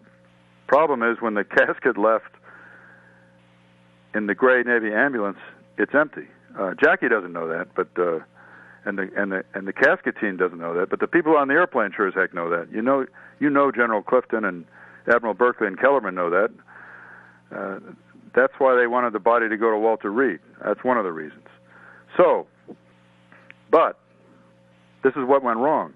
Because Jackie Kennedy refused to leave in the darkness and go to the White House, because she insisted on leaving publicly in front of the cameras and accompanying the Dallas casket herself, the Dallas casket couldn't go to Walter Reed. It couldn't go there. It couldn't be reunited with the body at Walter Reed. So these people suddenly had a big problem. You've got they had an empty Dallas casket being driven to Andrews, and certainly Jackie Kennedy and Bobby, I don't think Bobby knew. David Lifton thinks he knew, but I don't think he knew. Jackie certainly didn't know it was empty. And it's on its way to Andrews. So these guys have a problem. Surely, in the 31 minutes between the time Air Force One landed and the time the black Cadillac, the hearse, drove up to the Bethesda morgue loading dock, in that 31 minutes, a helicopter transported it to Bethesda and rendezvoused with a black Cadillac, and that's what took it to the morgue. There were even rumors that night at the hospital that a helicopter had landed in the Oak Club parking lot, and that would probably be the president's body, because there was a helipad out in front of the hospital, a formal helipad, where the Joint Service Casket Team and General Wheel landed. He was in charge of the military district of Washington. They landed out front, but there were rumors that there was a helo at the Oak Club parking lot. If those rumors are true, then that was the president's body rendezvousing with the hearse. Now, the whole reason, as I pointed out in my book, for getting the president's body there early was to perform a secret inspection of his wounds, to perform postmortem surgery on his wounds, to manipulate the wounds, and remove all evidence of frontal shots. Remove all evidence of frontal shots from his cranium and essentially sanitize the crime scene, if you will, before the formal autopsy began. I documented that in my book in great detail. The two witnesses to that surgery happening were Tom Robinson, the mortician, and Ed Reed, the x-ray technician. Now, Walter Reed. We're not finished with the Walter Reed story. In 1997, Len, I interviewed Dr. Dick Davis, who was the acting head of neuropathology at Walter Reed Hospital in 1963 in November. On the day President Kennedy was assassinated, his boss was elsewhere on a trip, so he was the acting head of neuropathology at the AFIP, the Armed Forces Institute of Pathology. Now, the AFIP was co-located with Walter Reed, and on the same grounds, and he told me, this is in an official formal interview, he knew it was being tape recorded, and there's a recording in the archives, anyone can obtain it and listen to it. He told me that he was all set up to do a craniotomy on President Kennedy at Walter Reed with his team. set up to do surgical skull cap removal, everything that you would do on someone killed by a gunshot wound to the brain. And he said, we were all set up to go, but the body never arrived. So that's important for two reasons.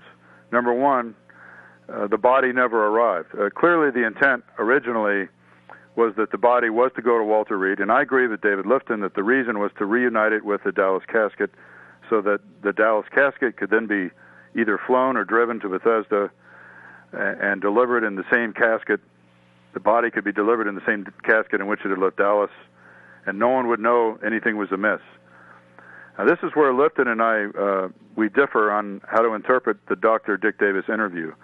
David Lifton told me this past week that he thinks Dr. Davis was set up for craniotomy only because General Heaton had originally gotten the word that the autopsy would be at Walter Reed, and that it was just a pro forma thing. He was set up because that was the original word that was delivered. I view it a little differently. I suspect that the body of President Kennedy was not only to be reunited with the Dallas casket at Walter Reed, but that the illicit postmortem surgery, the alteration of the president's head wounds to remove all evidence of frontal shots, to remove entry wounds from the body, to remove bullet tracks in the brain, to remove bullet fragments from frontal shots. I presume that alteration was to take place at Walter Reed. Then the body was to be put back in the Dallas casket. And then you would have had the president's body arriving at Bethesda in the same casket it left Dallas in. Nobody at Bethesda would know any different. And then you would have had Dr. Humes and Boswell, two people who were not forensic pathologists, who would have been total dupes. They would have been receiving a body with an enormous cranial defect, and they would have presumed theoretically that, hey, gee, look what this bullet did. It's horrible. It's just enormous. And not being forensic pathologists, they would have just said, well, this is the way it looks. This is what the bullets did, and that would be that. And there would be no more evidence anymore on the body of frontal shots. So I view the fact that Dr. Dick Davis set up for a craniotomy a little more in a sinister vein, and he may not even have known the real reason himself when his team set up and when he was told to set up for this.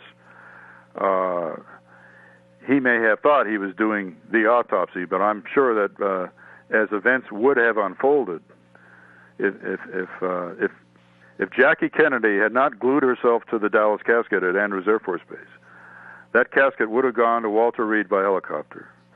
The press would have thought it was going to Bethesda, but it would have detoured to Walter Reed first. I believe the president's postmortem illicit cranial surgery would have occurred at Walter Reed. And then the sanitized crime scene, the altered body, would have been delivered to Bethesda, and the Navy pathologist would have been delivered with a fait accompli. And so instead, what we have is a French farce. We have a French farce, 3 casket entries at Bethesda Naval Hospital, too many witnesses seeing too many strange things, a casket entry from a black hearse in a shipping casket at 6:35, an empty Dallas casket delivered by 4 federal agents at 7:17 p.m., and then the Dallas casket arriving a second time at 8 p.m., carried in by the Joint Service Casket Team. By the way, they lost, this is all in Lifton's book. It's so well done. His interviews were so well done, and he put together his interviews with the Manchester story so well that there was no use in me repeating it all in my book. But people should go back and read Best Evidence and learn all over again how the Joint Service Casket Team, whose job was to stay with the body of the dead Commander-in-Chief, lost the body of the Commander-in-Chief. They went terrassing around Bethesda Naval Hospital complex in the dark, chasing a decoy ambulance, thinking it had the president's casket in it, and lost it in the darkness. And approximately an hour later, they find it. Suddenly they find, after looking for it, going back and forth between the front and the back of the hospital several times, they find the Dallas casket in a light gray Navy ambulance. By the way, there were 2 that night. There were 2 light gray Navy ambulances. They find the casket in a light gray Navy ambulance. They then take it in at 8 p.m., and lo and behold, the second time it's taken in by the Honor Guard, President's body's inside, And the formal autopsy begins at 8:15 with the first incision, which is recorded by the FBI agents. So the story we're not going to talk about tonight, which is what most of my book is about, is what happened between 6:35 p.m. when the president first arrived, when his body first arrived, and 8 o'clock p.m. when the second Dallas casket entry occurred. That's the subject of most of my book. It's my conclusion that the Bethesda pathologists were forced to do this illicit post-mortem clandestine surgery on the president's wounds, and then later enact a charade pretending to perform a real autopsy after they'd already participated in obstruction of justice early that evening. And so these are all the reasons why the Air Force One tapes remain relevant and why they remain interesting. And I think when one goes back and reads the transcripts or listens to the recordings, and they hear this repeated insistence on going to Walter Reed early in the conversations, I think you need to understand what was intended. What was intended by the people on the airplane who knew the president's body was not in the Dallas casket. Their intention was to reunite the body with the Dallas casket. And then the Secret Service plan coming out of the White House to helicopter the body to Bethesda, they knew the formal autopsy was going to be at Bethesda. But the people on the airplane knew they had to reunite the body with an empty casket. And I think that's what all those conversations are about. And Jackie Kennedy threw a monkey wrench in all their plans, so we had this bizarre series of events, 3 casket entries in one night at the morgue in rapid succession. And then because too many people saw too many things, Len, you have the federal government coming down like a ton of bricks on all the witnesses. So you have the Navy witnesses all forced to sign these letters of silence, very threatening letters, threatening both the doctors, threatening the radiologist and the 2 Navy pathologists and the enlisted men that night with court-martial if they talked about the events at the autopsy. They were forced to sign these letters the day after the funeral, and the Army people involved were also forced to sign letters, although we don't have copies of those today. Richard Lipsey, General Wheel's aide. General Wheel was the head of the military district and all the ceremonial functions run by the Army in D.C. Lipsey talked about signing such a statement in his House Select Committee interview. So, Doug, I have a question, and it says, what do you say about the Lipsey account regarding Air Force One unloading, right? And that's what you're mentioning. Lipsey's interview with the HSCA is remarkably almost completely uninformative, except for one respect. He does mention a decoy ambulance as if very matter-of-factly, so he's aware that there was a decoy ambulance. But he has no sense of time in his interview. He doesn't remember when anything happened. He talks as if the casket team went right out there on the helicopter and loaded the body into the morgue right away. And we know that's not true. I mean, it's an established fact that there were 3 casket entries, and anyone who doesn't take that into consideration when trying to understand the medical cover-up is engaging in willful denial and bad history. I mean, this is an established fact now. So Lipsey, by the time he was interviewed in 1978, some 14 years later, more or less, 14 or 15 years later, his sense of time and detail wasn't very good. He did remember 1 or 2 details about the autopsy, which I won't go into tonight, but he wasn't big on times. All he helped us understand was that, yes, he and Lieutenant Byrd and the Joint Service Casket Team and the General, they all flew out on the one banana-shaped helicopter with the twin rotors, and they landed in front of Bethesda on the helipad. And, yeah, we know that, and he confirmed that for us. But the real soul value of his interview is the fact that he drew a diagram, Len, very important diagram of the wounds he recalled the pathologist describing on the president's body. So his scenario is that he recalls them describing a 3-hit scenario on President Kennedy, all from behind. And what's interesting is that earlier that evening, before that, Dr. Humes made a speech in front of the FBI agents and recorded his conclusions that only 2 shots hit the president. So Dr. Humes tells the FBI agents that 2 shots hit the president. They record that in their report, but they left at 11 p.m., you see. So we know, we're almost certain that after they left, Humes then talks to Dr. Perry at Parkland Hospital. He learns that there was a bullet wound in the throat. He ignores the fact that Perry told him it was an entry wound. They decide that it was an exit wound for their convenience at the autopsy, because that's their job, is to say that all the shots came from behind. And so Lipsey comes in and hears a revised version that night. He hears Humes saying there were 3 hits on the body of the president, and that one of them came out the throat. So Lipsey is hearing the second Humes version of the wounding after the FBI agents left the morgue, and that's the value of his interview. He made a nice drawing of this, and you can only understand his comments if you have his drawing in front of you. So his drawing's available at the archives with his House Committee interview, and it's also in my book.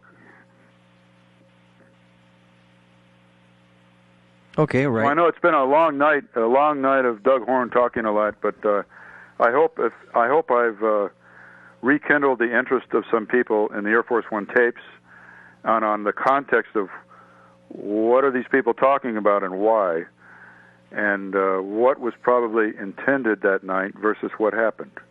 So, to wrap this up, I would say, Len, that remember, we had LBJ's secretary, Marie Famer, on Air Force One at 5:58 p.m. This is 2 minutes before touchdown.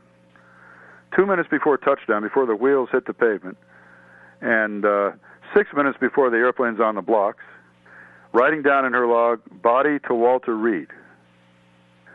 So the people on that plane, that means the VIPs on the plane are still talking about sending the body to Walter Reed as late as 5:58 p.m.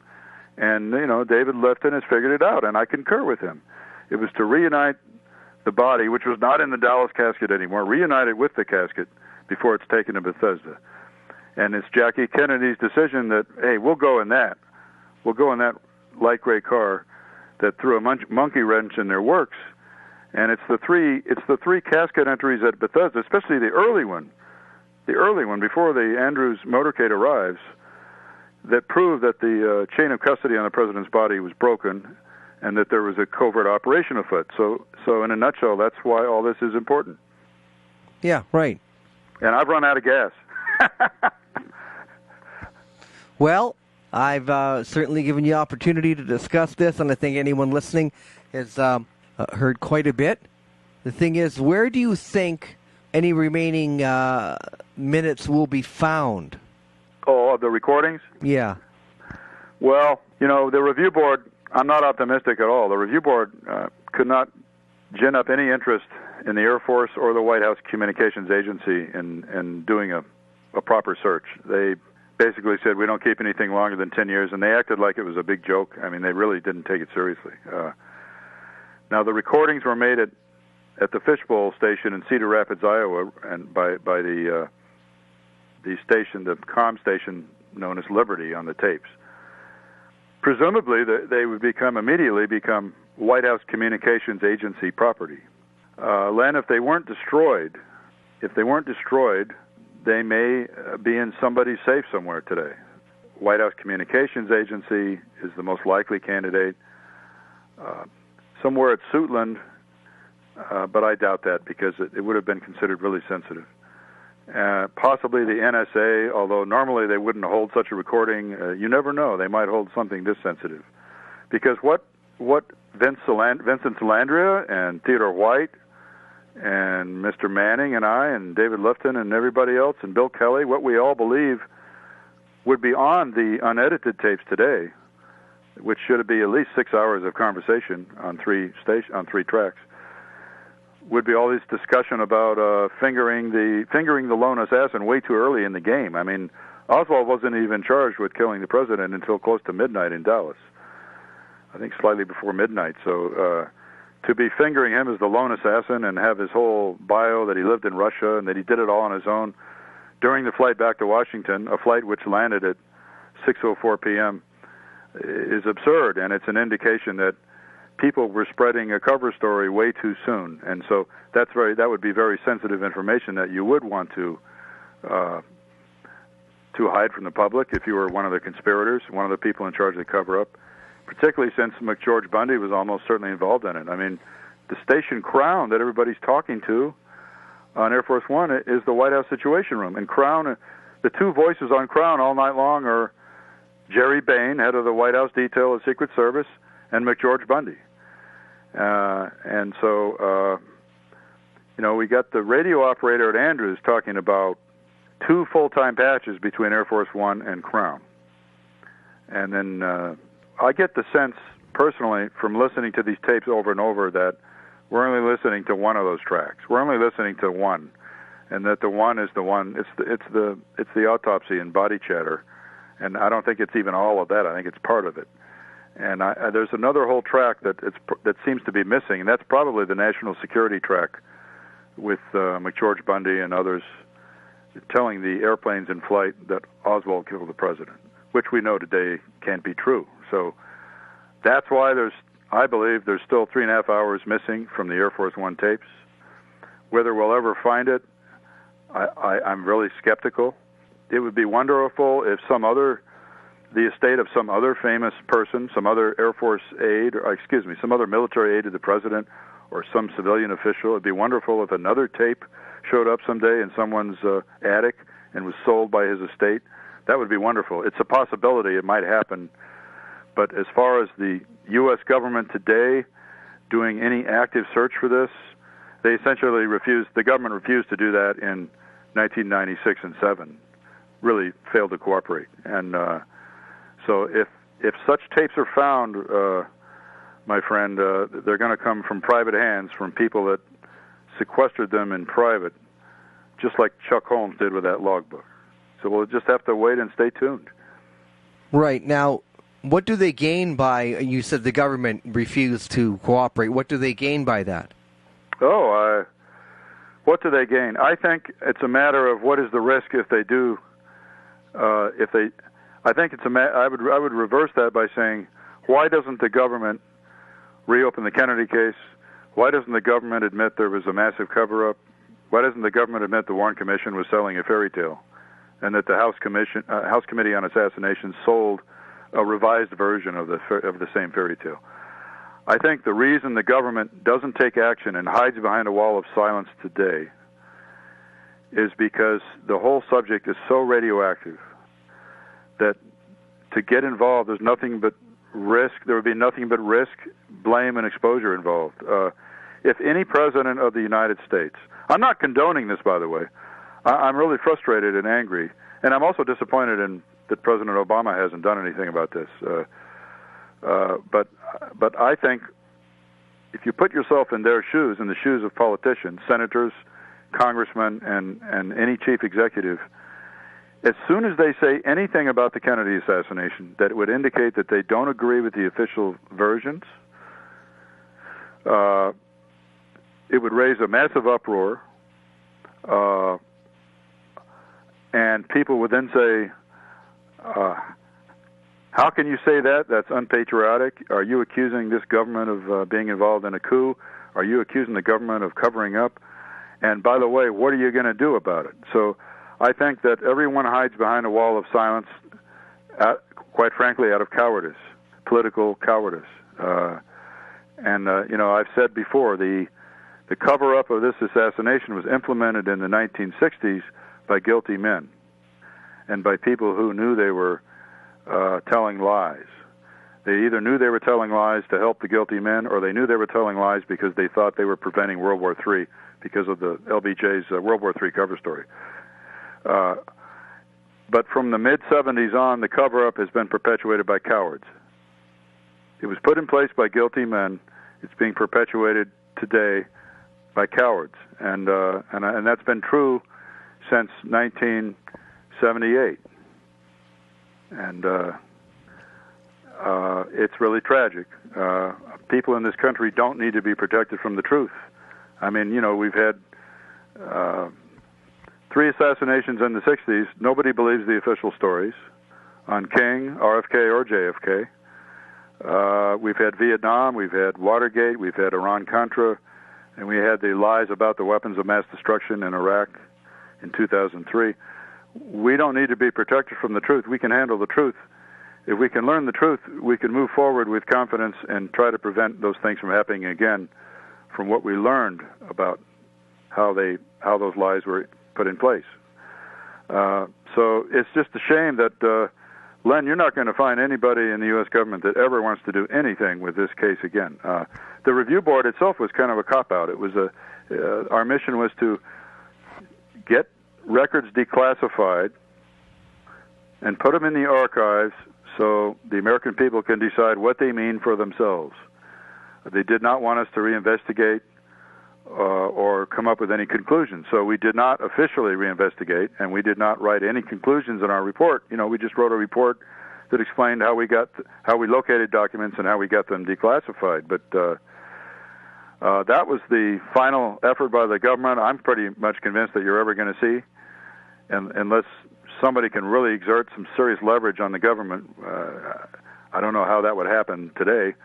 But well, I guess I'm making the point then that when the government tells you they're going to lock up the records for 75 years, and then even to this day you're saying they fight tooth and nail your first-hand experience. If you want, records and logs out, and they fight, then they have something to hide. They do. Oh, they sure, cannot waive. There's a lot to hide. There were 3 or 4 smoking gun documents. One of the review board members, Anna Nelson, falsely stated after we shut down that it was the job of the review board to disprove crazy conspiracy theories that accused the government of being involved in the assassination. Well, that was not the mission of the review board. That was her private agenda, and the agenda of most of the board members, maybe all of them. But that was not the mission. The mission was just to find records and put them in a public collection so that people can read them and make up their own minds. But she also said that there were no smoking gun documents found, and of course that's not true. We got the one record. Very quickly, I'll say this: the one record linking George de Mohrenschildt, Oswald's first handler when he was back in the U.S. from the Soviet Union, his surrogate father, linking de Mohrenschildt to Vice President Johnson, not President Johnson. Linking de Mohrenschildt and Johnson. You've got the FBI report written in December 1966, which is a recapitulation of bugs in the KGB residency in New York City, bugs in which the KGB informed its staff that Lyndon Johnson was responsible for the assassination of President Kennedy.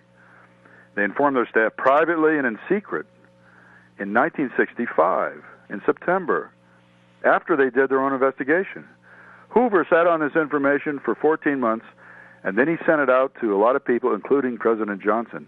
If that's not blackmail, I don't know what is. At the time, it was top secret. The FBI didn't want to release that until we threatened that we would go to the president and appeal, and then they caved. They released it. Another smoking gun document is the 7 Days in May document, where the Secret Service Inspector General, Tom Kelly, says in February 1964 that he opposed the new bill making the assassination of the president a federal crime because he said then, I'm paraphrasing now, he said then, quote unquote, a venal director of the FBI could then allow an assassination to occur if he considered the president, to be a bad president and unworthy of the office, and then control the investigation afterwards so as to hide his own complicity, end quote. So, that's a pretty damning statement about Hoover, made by a high-level Secret Service official, and then, of course, there's the famous Eisenberg memo, the last one I'll mention here, from Warren Commission days. The Review Board didn't release this. It had been released previously, but the Eisenberg memo records Earl Warren telling Johnson's true purpose in doing the Warren Commission, which was to shut down rumors that he was involved. The primary reason was to prevent World War III and to shut down rumors that he personally was involved, that a coup occurred in this country that wanted him in power to kill those rumors. So there are lots of smoking gun documents. There are a lot of things people have to hide, as we know, and as you know, the president's brain is missing, and his tissue slides are missing, and memos about autopsy photographs are missing. And many autopsy photographs are missing. Skull X-rays are missing. Some skull X-rays have been altered. The remaining ones have been altered. It goes on and on. So, yeah, there's sure a lot to hide. And I think the faith and confidence in the U.S. government is so low. It's so low now for decades that I think the government, even those who may personally believe that, of course, there was a conspiracy and, of course, there was a cover-up, even those in power today that may believe this, I think they're afraid to go anywhere near the subject because they're afraid it's going to completely destroy any remaining faith in the U.S. government by the U.S. citizenry. So they're looking at it in a negative way instead of looking at it in a positive way. I mean, for example, in South Africa, we had truth commissions, and people told the truth after apartheid was over, and at least people came to understand their own history a little bit better. And right, to anyone interested. So this does not have a wide interest in the American public, but if you were interested, your mandate supposedly was to free up these documents for interested historians to go through. Yeah. Right? And we freed up as much as we could. The CIA is still holding on to some stuff, and I know Jefferson Morley and Jim Lazar are really trying to beat their door down to get them to release, the papers on Joanides and others, but it's a frustrating state of affairs. And as I say, the cover-ups being perpetuated today by cowards. Not by the guilty men are dead. They're all gone. Well, it's accessory after the fact, then. Yep. And you call people doing that cowards, and you didn't name names, but I could name a few. I know you can. And I think I know where you would start. Yeah. Yeah, Nightmare on Elm Street. Yeah, that's right. It is a nightmare. It continues. Now, a question has come in. Does ask Doug Horne if he thinks that Humes and Boswell actually performed any pre-autopsy surgery? Yes, that's the principal theme of my book, and that's where I differ with David Lifton. We agree to respectfully disagree. Mr. Lifton, to the best of my knowledge, he still believes that the postmortem surgery, which surely did occur, to alter the president's skull wounds. He still believes it occurred before the body arrived at Bethesda. I don't, because for two reasons. Number one, the timeline does not allow it. Air Force One lands at 6:04 p.m. The body arrives at the Bethesda morgue loading dock at 6:35 p.m. That's just enough time for a helicopter trip and to put it in a black hearse. It may not have left Air Force One until they turned off the TV cameras. It may not have left Air Force One until 6:20, or it may have left in the dark 10 minutes prior to that. I don't think anyone would have noticed, really. Everybody was watching President Johnson, and they weren't watching the dark area on the starboard side. So, but there was no time. And number two, the review board confirmed that there were two witnesses at Bethesda to the surgery on the skull. You remember, Dr. Humes testified under oath to Specter and the Warren Commission that he never had to perform a craniotomy, a skull surgery, that the wound was so huge that he just was able to take the brain out. And in fact, there are some witnesses there that say that the brain literally fell out in his hands, which would, if that happened, it would indicate previous tampering. Because brains just don't fall out into people's hands. They have to be disconnected from the spinal cord and from other areas of the cranium. So Tom Robinson, the mortician, described for us vividly at the review board in June of 1996 that he saw, quote-unquote, the doctors saw open the back of President Kennedy's head, saw open the head to get the brain out. So he saw the surgery. He saw the brain removed after the surgery. Ed Reed saw surgery on right above the forehead, on the top of the head. And then the final clincher for me to answer the question is that Tom Robinson looked at the autopsy photographs of the top of President Kennedy's head, those horrible images where the whole top of the head is basically gone. And they were taken at Bethesda sometime that night. And he looked at that and was very disturbed, and he told us, he said, well, that photo makes it look like that's what the bullet did. And he said, that's not what the bullet did. He said, that's what the doctors did. So he's looking at the top of the head where all the bone is gone, and he's saying that's what the doctors did. So that's case closed for me. The postmortem cranial surgery took place at Bethesda. That's what was happening with the body between 6:35 p.m. and 8 o'clock p.m. Is first an inspection, second surgery, then a quick set of photographs with a nice clean towel under the head resting on a head brace so you cannot see the back of the head on purpose. You can only see the top of the head and the right side. And then after that, the x-rays.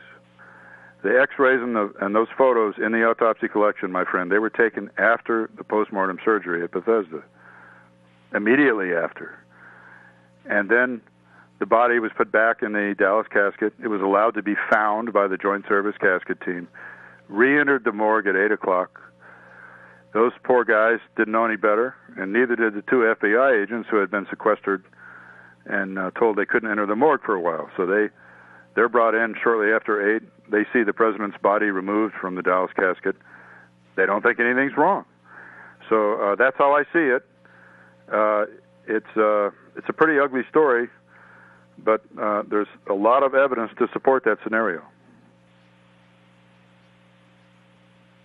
Yeah, and once again, going back, if this was the work of one shooter, a lone gunman, there would have been all evidence waved around to support that. But it Sure. takes... in fact, if this had been the work of a lone gunman, or for that matter, if it had been the work of 3 or 4 unknown gunmen, and it was just a bunch of rednecks or racists or ultra-right-wingers who hated the president, there would have been no reason not to perform an autopsy in Texas and to do an honest, lawful autopsy on the scene as required by Texas law. The very fact that the president's body had to be stolen from the hospital to keep an autopsy from being performed in Texas, the very fact that they removed it from the casket on the airplane to keep the authorities from coming to get the body to do an autopsy, the very fact that you have a shell game going on involving 3 casket entries at Bethesda proves there's a covert operation underway to alter the crime scene being the president's body, because the wounds indicate the geometry of the shooting. And so alter the geometry of the shooting by altering the wounds. And when I say altering the wounds, I want to make clear, I'm not talking about reconstructive surgery. I'm just talking about grossly expanding the original head wound to 5 times its original size, and then saying that's what the bullets did. And after you expand the wound, you've removed bullet fragments, brain tissue, and at least 1, probably 2 entry wounds from the right front. So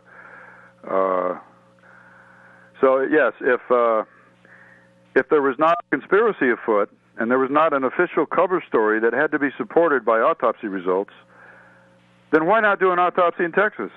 Why steal the body? So it's increasingly obvious after all these decades that there's only one way to properly view all the evidence. If you view the evidence in its totality, not just the autopsy report, not just the supplemental autopsy report, what did all the witnesses in the morgue see? The House committee tried to bury that for 50 years, and they failed. What did the doctors testify to different investigations? Some of them kept changing their stories. And what did people say under oath to the review board? It's increasingly obvious that there was suppression of evidence, there was alteration of evidence, there was destruction of evidence, and that the autopsy, as we know it at Bethesda, was a charade. It was a fraud, and that the drawing, the famous drawing made by Dr. Boswell on the sketch on the back of the body chart, the sketch of all the missing bone on the top of the skull, that's a con job. That's a con job by Dr. Boswell and Dr. Humes, representing that damage which they caused with their postmortem surgery, representing that as damage done by the bullet. And it worked. It worked for decades.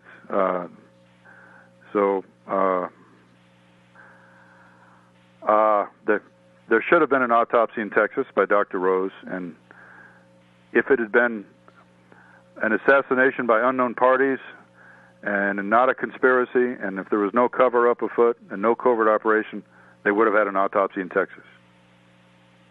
I think you would agree with that. Oh, yeah. Yeah, I mean, it's a good observation. You know, why do you got to make the getaway, right? And in other words, that's another reason why the Air Force One tapes aren't at least 6 hours long. They're 2 hours and 22 minutes long, even now with the new version, instead of 6 hours long, because there were lots of conversations happening that would be very embarrassing to the government if revealed today. It would reveal the government's attempt to set up a cover story too early. Well, this leads to another question sent in. Can you please ask if he believes the reason for no one coming to the fore in existing government is because of a secret government or shadow government that carried out the coup is still substantially in control? Do you think I view that not in concrete terms, but in like systemic terms. So I'm only going to answer that in a kind of a macro view way. So, you know, Eisenhower warned us about the military-industrial complex. He was right. He didn't do enough about it, but he warned us about it 3 days before he left office in a beautiful speech. But it was 3 days before he left office. So he did try to curtail a lot of military spending during his time in office. He did use photo intelligence to prevent the Air Force from having way too many bombers. I mean, they already had way too many bombers, but they wanted even more, and he said no. And they wanted more missiles, and he said no. You're only going to get so many, because the photo intelligence. Anyway, so I digress. I should not digress. No, it's a good point. The military-industrial complex is more pervasive than ever. I saw a graph prepared just last week comparing U.S. military spending last year. This is last year with the rest of the world. U.S. military spending is greater than the military spending of all other countries combined. It's greater than Russia and China and all of Europe combined last year. That's absurd. It's ridiculous. So the same systemic problem that Eisenhower was worried about is still with us in spades. And we're continuously being told about that America is surrounded by horrible enemies and horrible threats, and most of these countries, while they may present some threats in some limited ways to some parts of the world, are not threats to America. So I think there may be people in the government who know damn well what happened in '63 and have received a secret briefing when they take office. Maybe each new president, maybe each new head of the CIA, and other agencies, and they may all made a consensus decision. We're never going to tell this story because it's too ugly, and it involves essentially the establishment at the time fired the president by extra-legal means, by assassination. The establishment fired the president. They didn't like his foreign policy. They were scared of his foreign policy. They thought he was weak. They thought he was a traitor. And they thought they were doing their patriotic duty by getting rid of him. And to tell that story publicly, I think, has anybody in the government today who knows what happened scared to death that they can't tell the truth, because then nobody will pay their taxes. Nobody will care about the military budget anymore. And everybody will get thrown out of office. And indeed, there might be severe repercussions if those things became known and admitted to. But in the long run, we would be better for it. We would be a more mature country, a more understanding country, and better able to safeguard ourselves in the future if we knew exactly what went down in '63 and in '68, and the government would fess up to it, and we could examine it and study in detail. We would be much better off in the long run, because then we could move forward confidently and try to prevent such abuses in the future. So I think there are people that receive briefings when they take office, yes. A shadow government? No, I think we have a government that changes hands on the surface every 4 years, and every 2 years, and every 6 years. You know, the Senate 6 years, the House 2 years, the President every 4 years. A government that changes hands on the surface, but which in reality isn't that much different from the previous one, and is still pursuing the same macro interests at the expense of the needs of people. So that's my answer.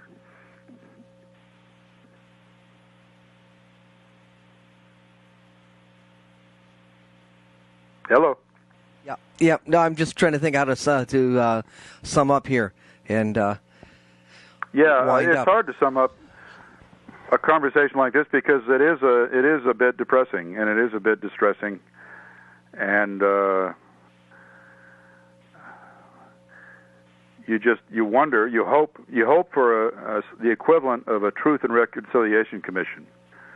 I would love to see that with the JFK assassination today.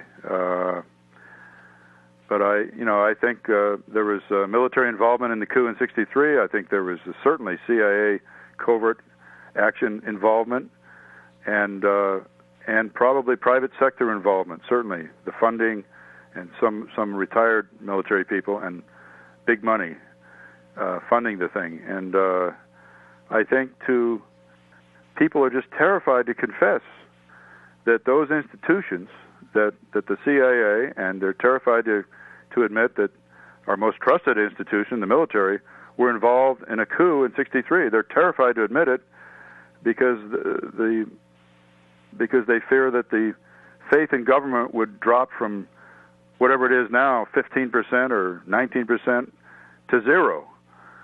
And it might do that initially, but I still think that in the long run it would be beneficial. And then only in that way can we recover our respect as a people and move forward much wiser and more confident about where we should be heading in the future.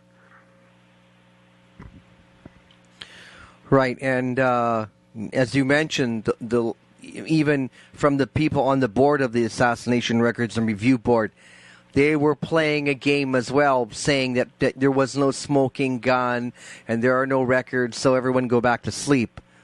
Yep, they are creatures of the establishment, and while certainly they're not connected at all with the assassination, they're creatures of the same establishment that killed President Kennedy. It's the establishment that wants us to trust the government and sleep well at night and don't worry too much about things. We'll take care of everything for you. We'll take care of your foreign policy and your wars, and we'll tell you what you need to know, and what you don't need to know, we won't tell you. And so their whole game was their motivation was to restore trust in government by being part of a citizen review panel that could release records and show that the government could release things that were previously secret. That was their game, but but I was also told by my boss, as you know, that none of them believed there had been a conspiracy to kill the president, and that none of them believed there had been a cover-up. So they believed in the incompetence theory, that there was a lot of incompetence, but no cover-up, and none of them, according to Jeremy Gunn, none of them believed that there was a conspiracy to kill the president. Self-fulfilling prophecy, eh? Yeah. So they were not unhappy with the fact that our charter forbade a reinvestigation, and it forbade us to come up with conclusions. They were not unhappy about that at all. They were very excited about releasing secret records and showing them to the light of day, revealing them to the light of day, but they were not at all, in most cases, they were not that curious about the evidence. And it seems, based on what Anna Nelson said afterwards, that their secret agenda was, or at least her secret agenda was to kill conspiracy rumors that the government was involved in the assassination. That was her back channel real motivation, I guess, for what she thought the review board's real purpose was, de facto purpose, as opposed to the official purpose of just releasing records. I would presume that probably at least 4 of the 5 board members agreed with her. One of them showed more curiosity than the others. I'm not so sure about him, but yeah, that's and the only reason the Congress approved the JFK Records Act was because all the conservatives in Congress and the mainstream establishment types in Congress, which is most of them, were convinced that if we release the records, it'll prove that the government didn't hide anything, the government didn't cover anything up, and that the government wasn't involved in the assassination. So, of course, it all backfired on them, and the result of the review board is that we have a lot of records released that indicate there was a massive cover-up, at the very least. And so that's called the law of unintended consequences. And but the reason the JFK Records Act was so restrictive on the review board and wouldn't let us reinvestigate or come up with conclusions is because the House committee had blown it and written a report that satisfied nobody. I mean, they, as you know, they said, well, we think there was the House committee, based on acoustics evidence alone, they said there's probably a conspiracy, but we couldn't figure it out, so we're going to shut down. And oh, by the way, we still think Oswald is the one who shot everybody in the car, and the second shooter missed. And so they just gave us old wine in a new bottle. And then, Blakey's report, the House committee report, concluded that organized crime as a national syndicate was not involved in the assassination. And then he expressed his personal opinion the day his report was released in 1979. His personal opinion was it's a simple mob hit, which pretty much contradicted the official findings in his own report. And so he was pretty clever. The media ran with his spin that it was a mob hit, so that became the new cover story. The lone assassin idea, the lone assassin myth. American people weren't buying it after 1966. They were not buying it.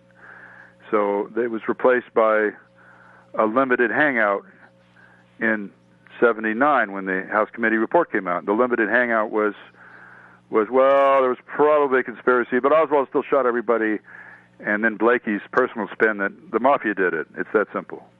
That's his personal agenda, his personal axe to grind, the mafia. So, but I think he did that knowingly, knowing that it wasn't the truth, which is really despicable. And I write about that in my book. So, well, the poverty of Blakey's idea is that the whole of the U.S. government is impotent, that it's a mob hit, and J. Edgar Hoover, everyone else, is powerless to stop or investigate it. Yeah. What an ass, right? Yeah. And I lump them in, the people that continue the lone assassin myth, right? They're like the... you know what they're like? They're like Holocaust deniers. I equate people now who promote the lone assassin myth. They're the equivalent of people who deny that there was a Holocaust. Well, because there's so much overwhelming evidence now. Yeah. That there was a conspiracy to kill the president, that it was a large conspiracy, it crossed agency lines, it certainly reached into the private sector, and there was a massive government cover-up afterwards, which continues today, through the intentional silence of the government. Yeah. And I call McAdams' crowd the Westboro Baptist Church of the research community. Explain that to me. You don't know those guys that go to the different funerals and protest and. Oh, okay. Okay. Those the guys that are just beyond crazy or any kind of logic, But they're out there waving their. I call them truth deniers. So they're equivalent to people that deny there was a Holocaust, because this was a Holocaust for America. This was the beginning of loss of faith. Under JFK, the faith in the federal government was 76%. It was the highest it had ever been since the figures had been recorded. 76%. And it plummeted rapidly thereafter, and now it's down to something like 19%. So it's below 20%, somewhere below 20%. Well, I've got a reply to your last comment about the questioner Ron who sent the email in about the government, and he's saying, listen, the description of the government changes on the surface every 4 or 8 years, but remains the same underneath, is a classic definition of a shadow government. So that's what he is. Yeah, I would say yes, there is one in the sense that it's run by an establishment consensus with the same interests that were prevalent in the 50s and the 60s, the military-industrial complex. And another question is, do you know, is there any written log showing the names of all generals that were actually present at the autopsy? There is a list. I don't know that I doubt it's complete. The list was made by the FBI agents at the morgue, Is that Siebert and who O'Neill? unfortunately passed around a piece of paper. So if you didn't choose to write your name down, your name wasn't on the list. And So- do you think it's the question because it was unusual to have so many of them present? Oh, it was very unusual. It was bizarre. It was. I think LeMay was there to gloat over the death of his enemy. I think he was there with sordid, cold-blooded interest to gloat over his nemesis, and who had made his life miserable for 2.5 years or whatever. I think other people there were in a controlling mode. We know that Admirals Berkeley, he was in a suit that day. He was not in uniform. Admiral Berkeley, the president's physician, and Admiral Galloway, the commander of the Bethesda complex, they were limiting the scope of the autopsy, telling people not to do things all night long. Don't do that. Stop that. Go to the next procedure. There was another general who said, I'm in charge here, and that was revealed by Dr. Fink at the Shaw trial. And Dr. Humes attempted to explain that away with a very weak and specious explanation. So, Dr. Fink told the truth. There was some general stating, I'm in charge. And then you have Paul O'Connor saying General LeMay was there. We know that the Navy Surgeon General was there, Admiral Kenny. I wouldn't be surprised if Admiral Heaton was there. I wouldn't be surprised, the Army Surgeon General. There were many, many people there. There were three or four tiers of seats in the gallery, and it was jam-packed, according to the people I've spoken to. It was full. So that's why Dr. Humes referred to it at times as a three-ring circus, and with an atmosphere that approached hysteria at times. And the hysteria is interesting because you had Galloway and Berkeley shouting at the prosectors, "Don't do that! Don't probe the throat wound! Don't do that! Stop that!" all night long. And you had civilians, men in suits, whispering in corners and instructing the autopsy prosectors to move on to the next procedure, or insisting that they must come up with certain findings. That's really disturbing because it's supposed to be a military autopsy. And it's one thing for Admiral Galloway to kibitz and chime in and tell the people that work for him, don't do that, do another procedure, stop that, don't probe the throat wound. But when you have civilians in suits doing it, it clearly indicates that there's a covert operation underway and that there's an intelligence agency directing directing that the military come up with certain findings at its autopsy, and unhappy when they don't. And this came from Paul O'Connor and Jim Jenkins, the two enlisted technologists who were assisting the prosectors. I mean, they were the guys who normally did the craniotomy, who, of course, said we didn't see any craniotomy that night. That's right. They didn't see one because they were there after 8 o'clock. They were not there. I think I'm as convinced as I can be that the body arrived early. As soon as it was removed from the shipping casket, they were dismissed. I think they were brought back in after 8 o'clock. So they didn't see the illicit surgery. They just saw the results of it. But they sure as heck saw a lot of interference, and they've talked about it for decades now. I'm glad they've talked about all the interference with the autopsy. Right. But the FBI agents, no, that's the only list of names. They did not identify people themselves.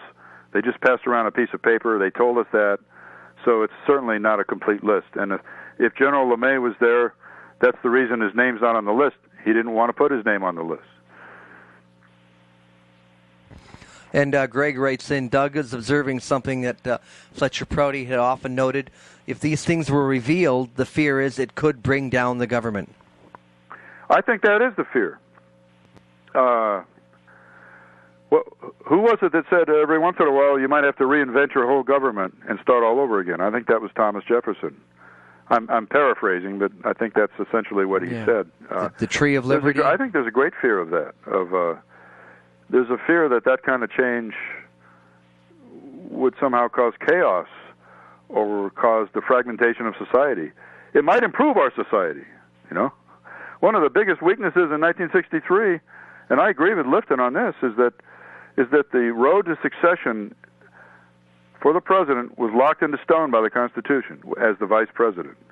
If we had a parliamentary system instead of a presidential election every 4 years and an automatic 4-year term of office, if If we had a parliamentary system, there would be no automatic successor. And if the ruling party lost confidence in the chief executive, they could remove him by a party vote, and you'd have a new prime minister. And then when the government loses a no confidence vote, when the rest of Parliament loses confidence in government, that's when you have new elections. We have this system that's rather rigid, and I think it was a severe weakness in '63 that the road to succession was cast in stone, and I think the establishment consensus that JFK had to go, that he could not be allowed to be reelected because he would have implemented too many changes on a permanent basis to foreign policy and to military spending and to priorities in this country. That consensus conveniently found that there was someone in place as vice president who would willingly and gladly support their agenda once he was in office. And since he was about to be kicked out of office, either sent to jail, indicted as a criminal, sent to jail, and or dropped from the ticket by JFK, it was in his interest to go along. So you had unfortunately, a confluence of interest between the cabal, the establishment cabal of people that said this president's got to go, and the two people that were essential to them carrying out this coup. The two people that were essential, of course, were Hoover and Johnson. Those were the essential enablers, I call them. Not the masterminds, but the essential enablers, without whose cooperation this thing could not have successfully been carried out. And they were both absolutely rotten to the core, some of the most rotten individuals who've ever served the government. I use the term serve loosely.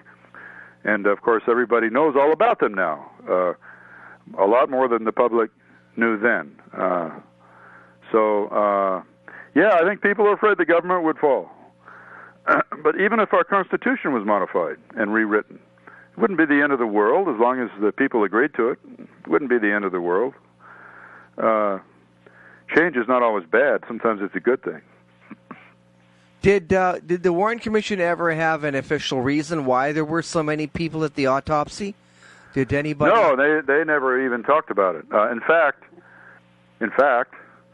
the Warren Commission, Arlen Specter, I'm sure it was Arlen Specter that did it, but the Warren Commission suppressed the FBI report of what they heard at the autopsy and their report of who was there. So this Seibert O'Neill report, which I'm doing this by memory, I believe it's 5 or 6 or 7 pages, which was written by them the day after the funeral, just like the Marine sergeant at Bethesda wrote his report the day after the funeral. Their report was suppressed by the Warren Commission, not published in its main report or anywhere in its 26 volumes. And it was released by the archives, I think, independently, late in 1965. So that's the one that talks about the FBI agents, them taking the casket in. It's like, huh? We thought the Honor Guard did it. They say, no, they did it. And it talks about the surgery of the head area. Dr. Humes makes this bizarre statement that there's been surgery of the head area. And I've just had a new friend of mine, a clinical psychologist, explain to me that that's Humes engaging in dissociation. He is so stressed out that night that when he has to perform this bogus autopsy in front of this huge audience of his peers and of senior officers who are just astounded at the huge size of his head wound and disbelieving that could be caused by one bullet. That he's so stressed out that he's suddenly distancing himself from what he had done an hour before. So, so he's saying, has there been surgery? There's surgery of the head area. And then he starts asking the admirals, was there surgery in Dallas? That's called dissociation. He's disassociating himself from the act he performed because he's under such stress. And so that statement's recorded by Seibert and O'Neill, and it's pretty damning one years later.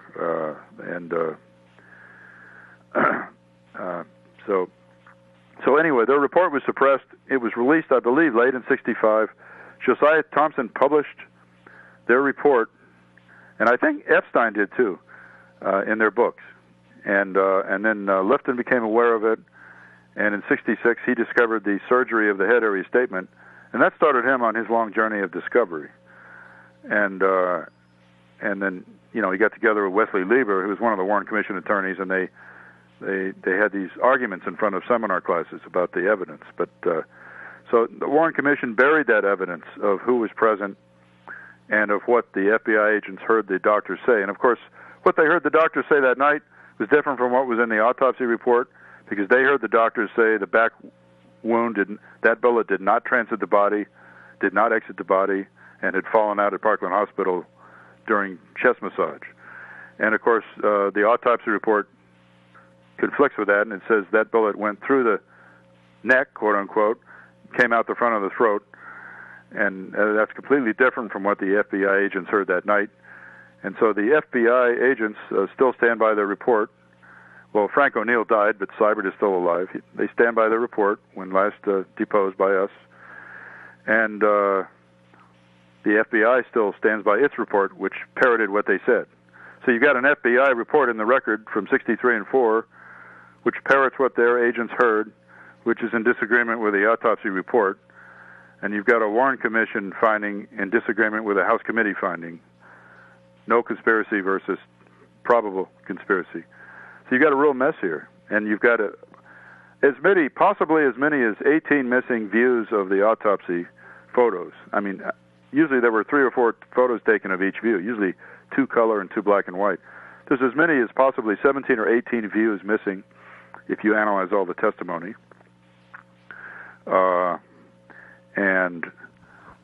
There are at least 2 skull x-rays missing.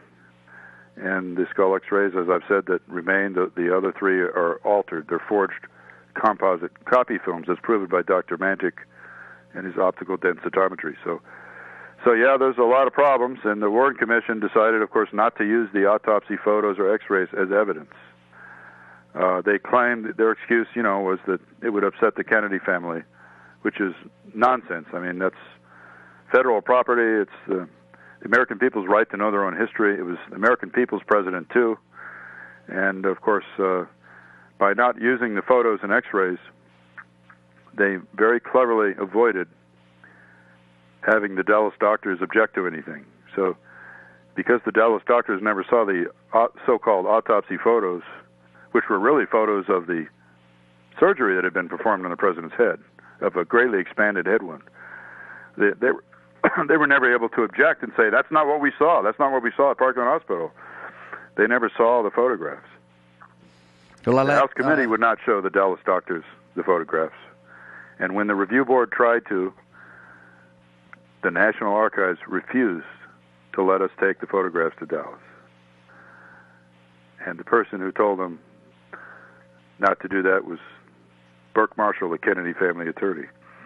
And Steve Tully was at the center of it all. He was proud that they didn't let the photos go to Dallas, because he thinks all JFK researchers who have a finding of conspiracy or cover-up, he thinks we're all crazy people. He's a Warren Commission true believer. And he's supposed to be a neutral archivist, and he's not. So there we are. Okay, and a listener has written in, let me see this other question. Where is it here? That Ebersol told Custer to rip up the list? To rip up what? The list of people who were there. I don't know. I know that Gerald Custer is a difficult problem. Gerald Custer gave many interviews, and as he gave successive interviews, his story kept changing. And so I think he may have been having some memory modification, either intentional or unintentional. I don't know. The one part of his story that never changed, that I have strong confidence in, is that he took 5 or 6 x-rays of the skull. Not 3, that he took 5 or 6. Most of the time in all the interviews he said 5.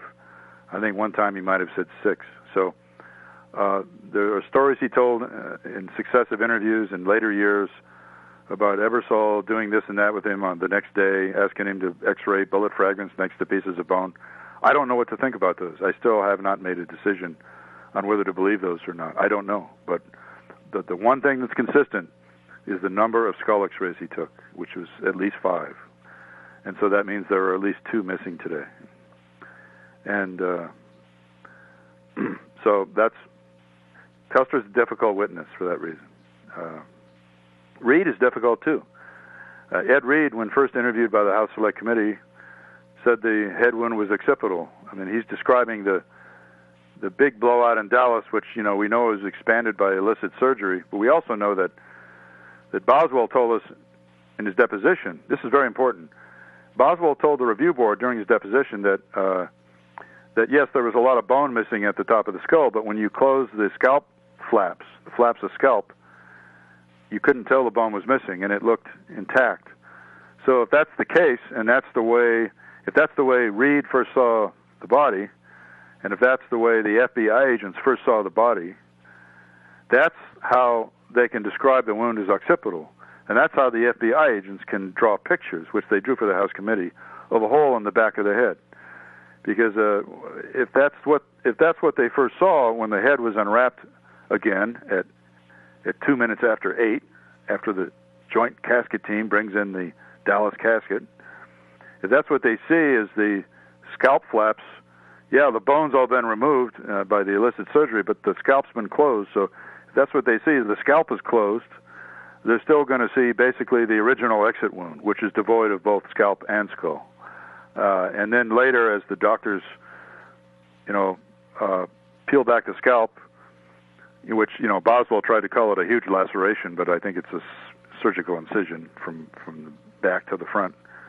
As he peels back the scalp, and they see that all the bone is missing, that's when the gallery started to go crazy with gasps and statements of disbelief and horror. And that's when Humes panicked and said, well, there's been surgery that's of the head area and the top of the skull. He's trying to disassociate himself from what he had done an hour earlier because no one was believing it. And so the FBI agents record it for history. They never backed off of that. They confirmed it to us under oath that they did hear that. And Humes denied under oath that there was any evidence of surgery, and so did Boswell, and therefore they were perjuring themselves. There's no doubt in my mind they were lying to us. Now, under the question of lying, do you believe that Dr. Humes really burned his original autopsy notes, that he actually burned them? Yeah, and I believe he burned Pierre Fink's, too.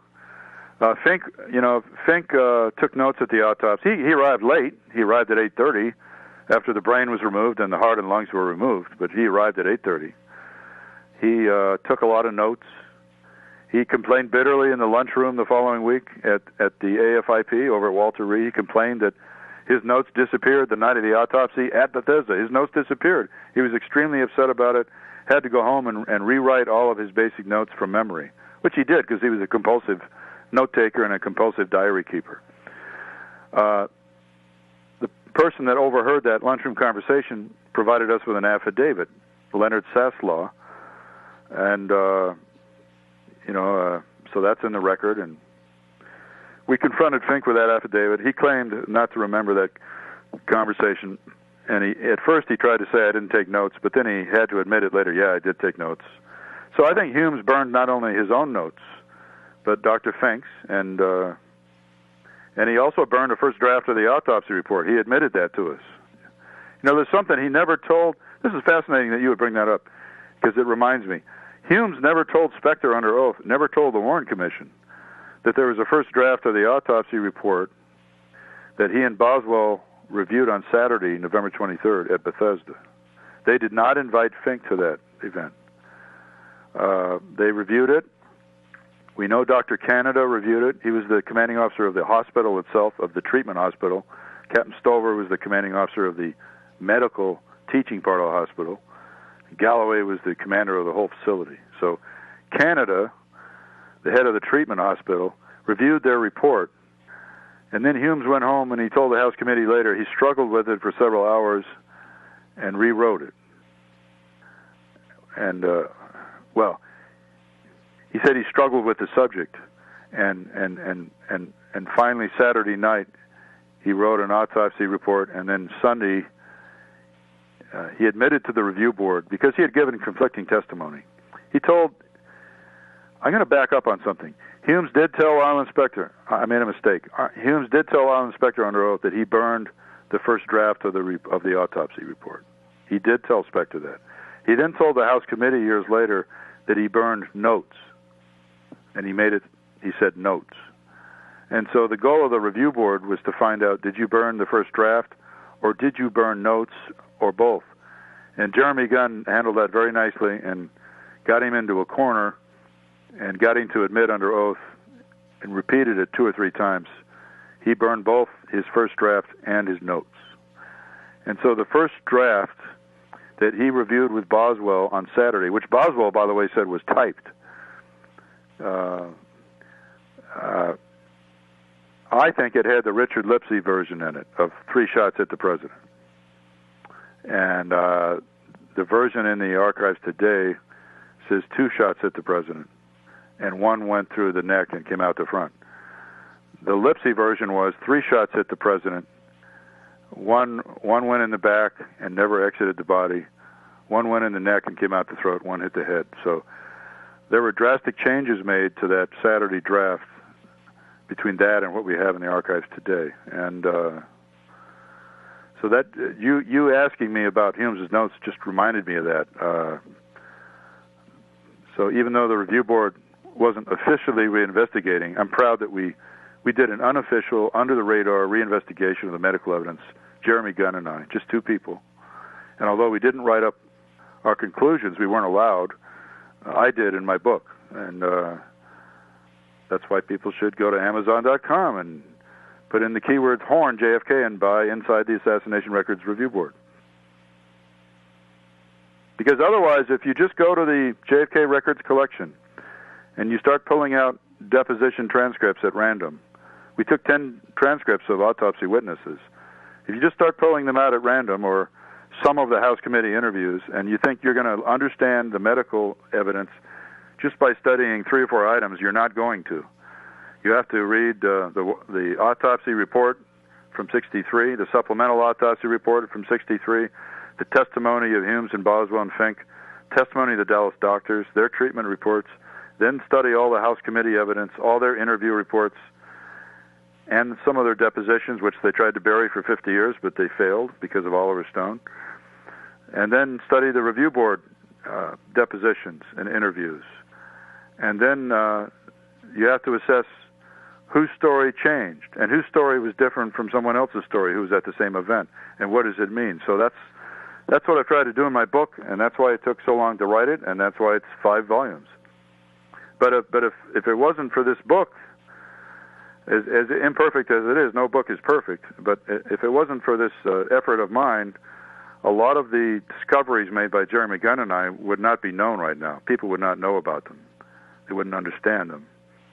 But at least now they have a roadmap where if they're interested in something in one of my volumes, they want to pursue it further, they'll know which deposition to go read, or which House committee reports, or which House committee deposition to read. It's a roadmap for them to use in going through the JFK records collection to study the medical evidence. And it's strange there's such a problem with the medical evidence that you would think, how could Lee Oswald cause all this, you know? Yeah, if it was a lone assassin, there shouldn't have been a first draft of the autopsy report burned, and there shouldn't have been a second version, a first signed version that disappeared, which Robert Kennedy got rid of, and then the version now in the archives is the actual. It's the 3rd written version.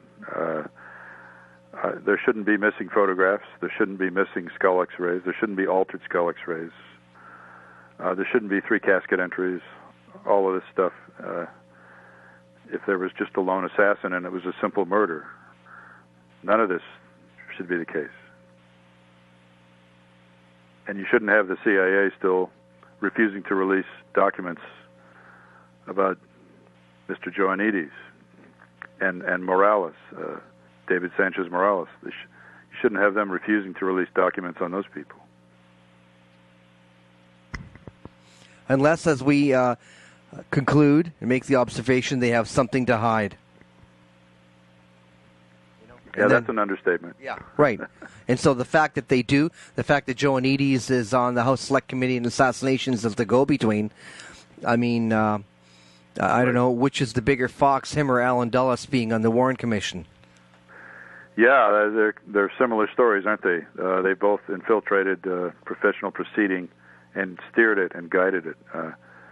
That's right. And Joannides, of course, was the handler for the one of the most violent anti-Castro exile groups in the U.S., the same one that confronted Oswald with the street fight in New Orleans, right? I think so. I think that's how the story goes. And then he ends up being assigned later as the liaison between the House Committee and the CIA. And they don't tell the CIA. The CIA does not tell the House Committee of his former role in the anti-Castro / Oswald events, which is really interesting. Well, once again, what conclusion can you draw? There was a big conspiracy, not a small one. It crossed agency lines in the U.S. government. It involved some of our most trusted institutions at the time. It's an ugly story.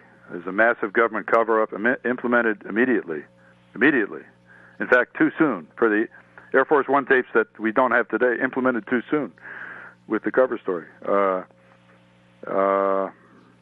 And the lesson that I give to people, and the way I'd like to close tonight, is by saying, do not blindly accept the pronouncements of authority. There is a tendency by people in this country following World War II, in the 50s and early 60s especially, to believe whatever the government said most of the time or all the time. That statistic was 76% in January 64. And now it's well below 20%. But we've learned the hard way from 3 assassinations in the 60s, from Vietnam, from Watergate, from Iran-Contra, from the lies about weapons of mass destruction in Iraq. We've learned the hard way that you should not blindly accept the pronouncements of authority. Get your hands on the evidence yourself, demand to see, demand the right to know, make up your own mind. When you're talking about how wars begin and how assassinations take place, and maybe even how people get elected sometimes in close elections, study the evidence yourself and make up your own mind. Don't be lazy and just let some authority figures tell you what to believe. Because if you do, they'll be glad to tell you what you believe, and they'll give you a simplistic explanation many times where things are really amiss. They'll give you a simple explanation, and they want you to go on watching your game shows, your singing contests, your dancing contests, and your reality shows, and your sports contests, your gladiatorial combats in huge sports arenas. They don't want you to worry about foreign policy. They don't want you to worry about how the taxpayers' money is spent or the military budget. They just want you to worry about self-gratification. They don't want you to think. Americans are the laziest people on this planet when it comes to critical thinking. There are not many people in this country anymore that engage in critical thinking and study evidence for themselves and don't just swallow the pablum that's offered to them. We don't teach critical thinking in our schools. That's what we need to change. That's the major reason our educational system is failing. That's the end of my speech tonight. Oh, I wasn't prepared for you to actually end. I thought we were going all night. Yeah, the trouble is I have to go to work tomorrow. And it's midnight here on the East Coast. I thank you very much for sharing time with me. A lot of listeners, a lot of questions, so thank you very much. Len, I want to thank you. You've been extraordinarily patient tonight at my request. I told you I had about 2 hours of material, and I did. And, to some people, I understand that the medical evidence is not their favorite subject, and their eyes glaze over, and they'd rather study other evidence in this case. And if that's the case, so be it. But there are many people for whom the medical evidence is crucial because it does prove conspiracy and cover-up. So to those people who are into this stuff in the way that I am, I thank you for your patience tonight. Thank you for listening. And thank you, Len, for giving me the floor for 2 hours. And I really enjoyed the Q&A. It was very valuable tonight. Okay, good. Well, until next time then. We'll leave it like that. Until next time. Thank you very much. Okay, thank you. Good night. Good night. All right, everyone. Black Op Radio. And we'll be back next week. It's another great show. And thanks for the email. If you have comments, send them in to me. Questions we try to answer on the air between me and Jim DiEugenio. or if anyone wants to purchase a set or a Black Op Radio t-shirt or even a donation, it's very much appreciated. Thank you, and we'll see you next week. Black Op Radio presents Colonel L. Fletcher Prouty, the DVD Complete Collection. Finally, the DVD set you've been waiting for is available. Over 15 hours with Colonel L. Fletcher Prouty. Over 15 hours. Interviews with Len Osanic, John Judge, David Ratcliffe, and more. This is a one-of-a-kind set. These interviews feature Fletcher Prouty having candid conversations regarding his 23 years in the military, but specifically 9 years in the Pentagon from 1955 to 1964. His inside knowledge is invaluable to researchers of this era of American and world history. These are the revelations you've been waiting for. Over 15 hours with Colonel L. Fletcher Prouty, the complete DVD collection. Available at the Colonel Prouty reference site, www.prouty.org, and blackopradio.com.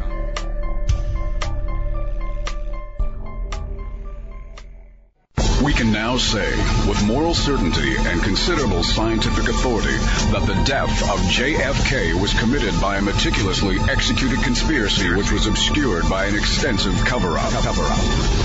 Murder in Dealey Plaza, edited by James Fetzer, goes to the heart of the JFK assassination. You'll read new and up-to-date information regarding the Secret Service, the Lincoln limousine, the medical evidence, the cover-up, altering the film, framing the patsy, and the silent historians. Also, 16 smoking guns, each one crushing the government's lone assassin scenario. A world-class chronology of November 22nd, 1963. Chapters by David W. Mantic, Gary Aguilar, Vincent Palomera, Douglas Weldon, Jack White, Ira David Wood III, James H. Fetzer, Doug Horne, and a classic essay by Bertrand Russell. The complete story in the pages of one single book, edited by James H. Fetzer. Read it now. Read it again. You'll use it as a reference. Murder in Dealey Plaza. Available at Amazon.com and major bookstores around the world. It's murder.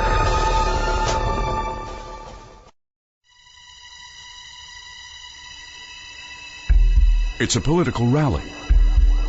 A free speech zone. A town hall meeting. It's an interrogation at NSA headquarters. Now, it's time to make a statement. Time to represent. Time to let them know who you are. That you're part of the Black Op. With a brand new Black Op Radio t-shirt. Comes in all sizes. Wear it loud and proud. Join the Black Op today. www.blackopradio.com.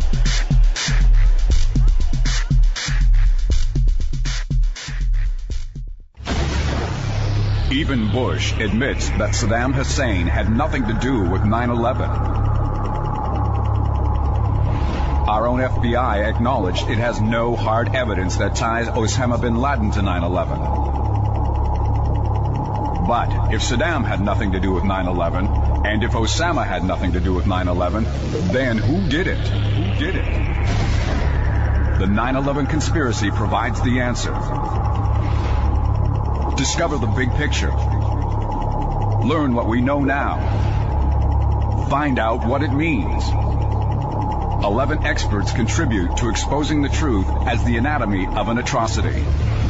Edited by James H. Fetzer. Buy it now if you have the courage to face the truth.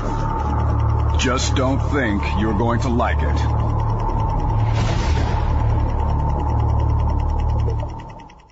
If you believe there's more to the JFK assassination and the mystery surrounding the CIA and its covert operations, you're not alone.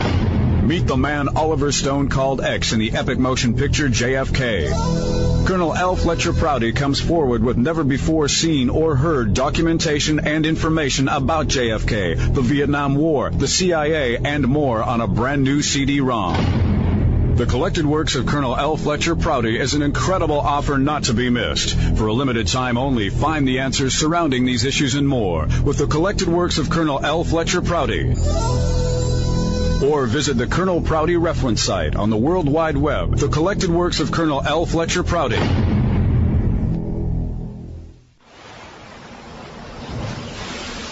Stem cell research, abortion, cloning, evolution, creation science, intelligent design. These are hot button issues today. Religion and science, morality and government, corporations and fascism. If you want to know what's happening to this nation this very day, then you won't want to miss Render Unto Darwin. After 35 years of teaching logic, critical thinking, and scientific reasoning, Jim Fetzer offers a critique of the Christian rights crusade against science. If you want to understand the issues, if you want to be informed, this is a book you won't want to miss. Render Unto Darwin, at Amazon.com and the major bookstores. Render Unto Darwin.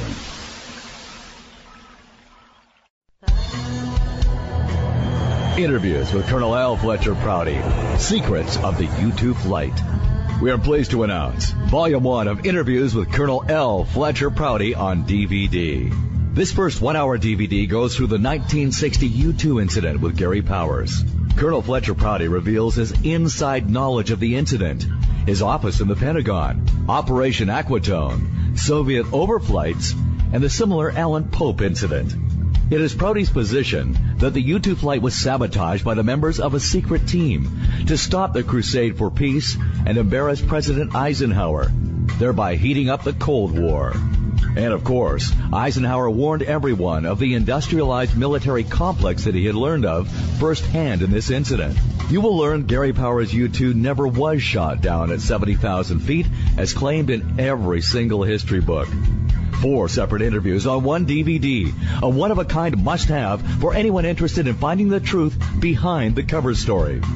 Interviews with Colonel L. Fletcher Prouty.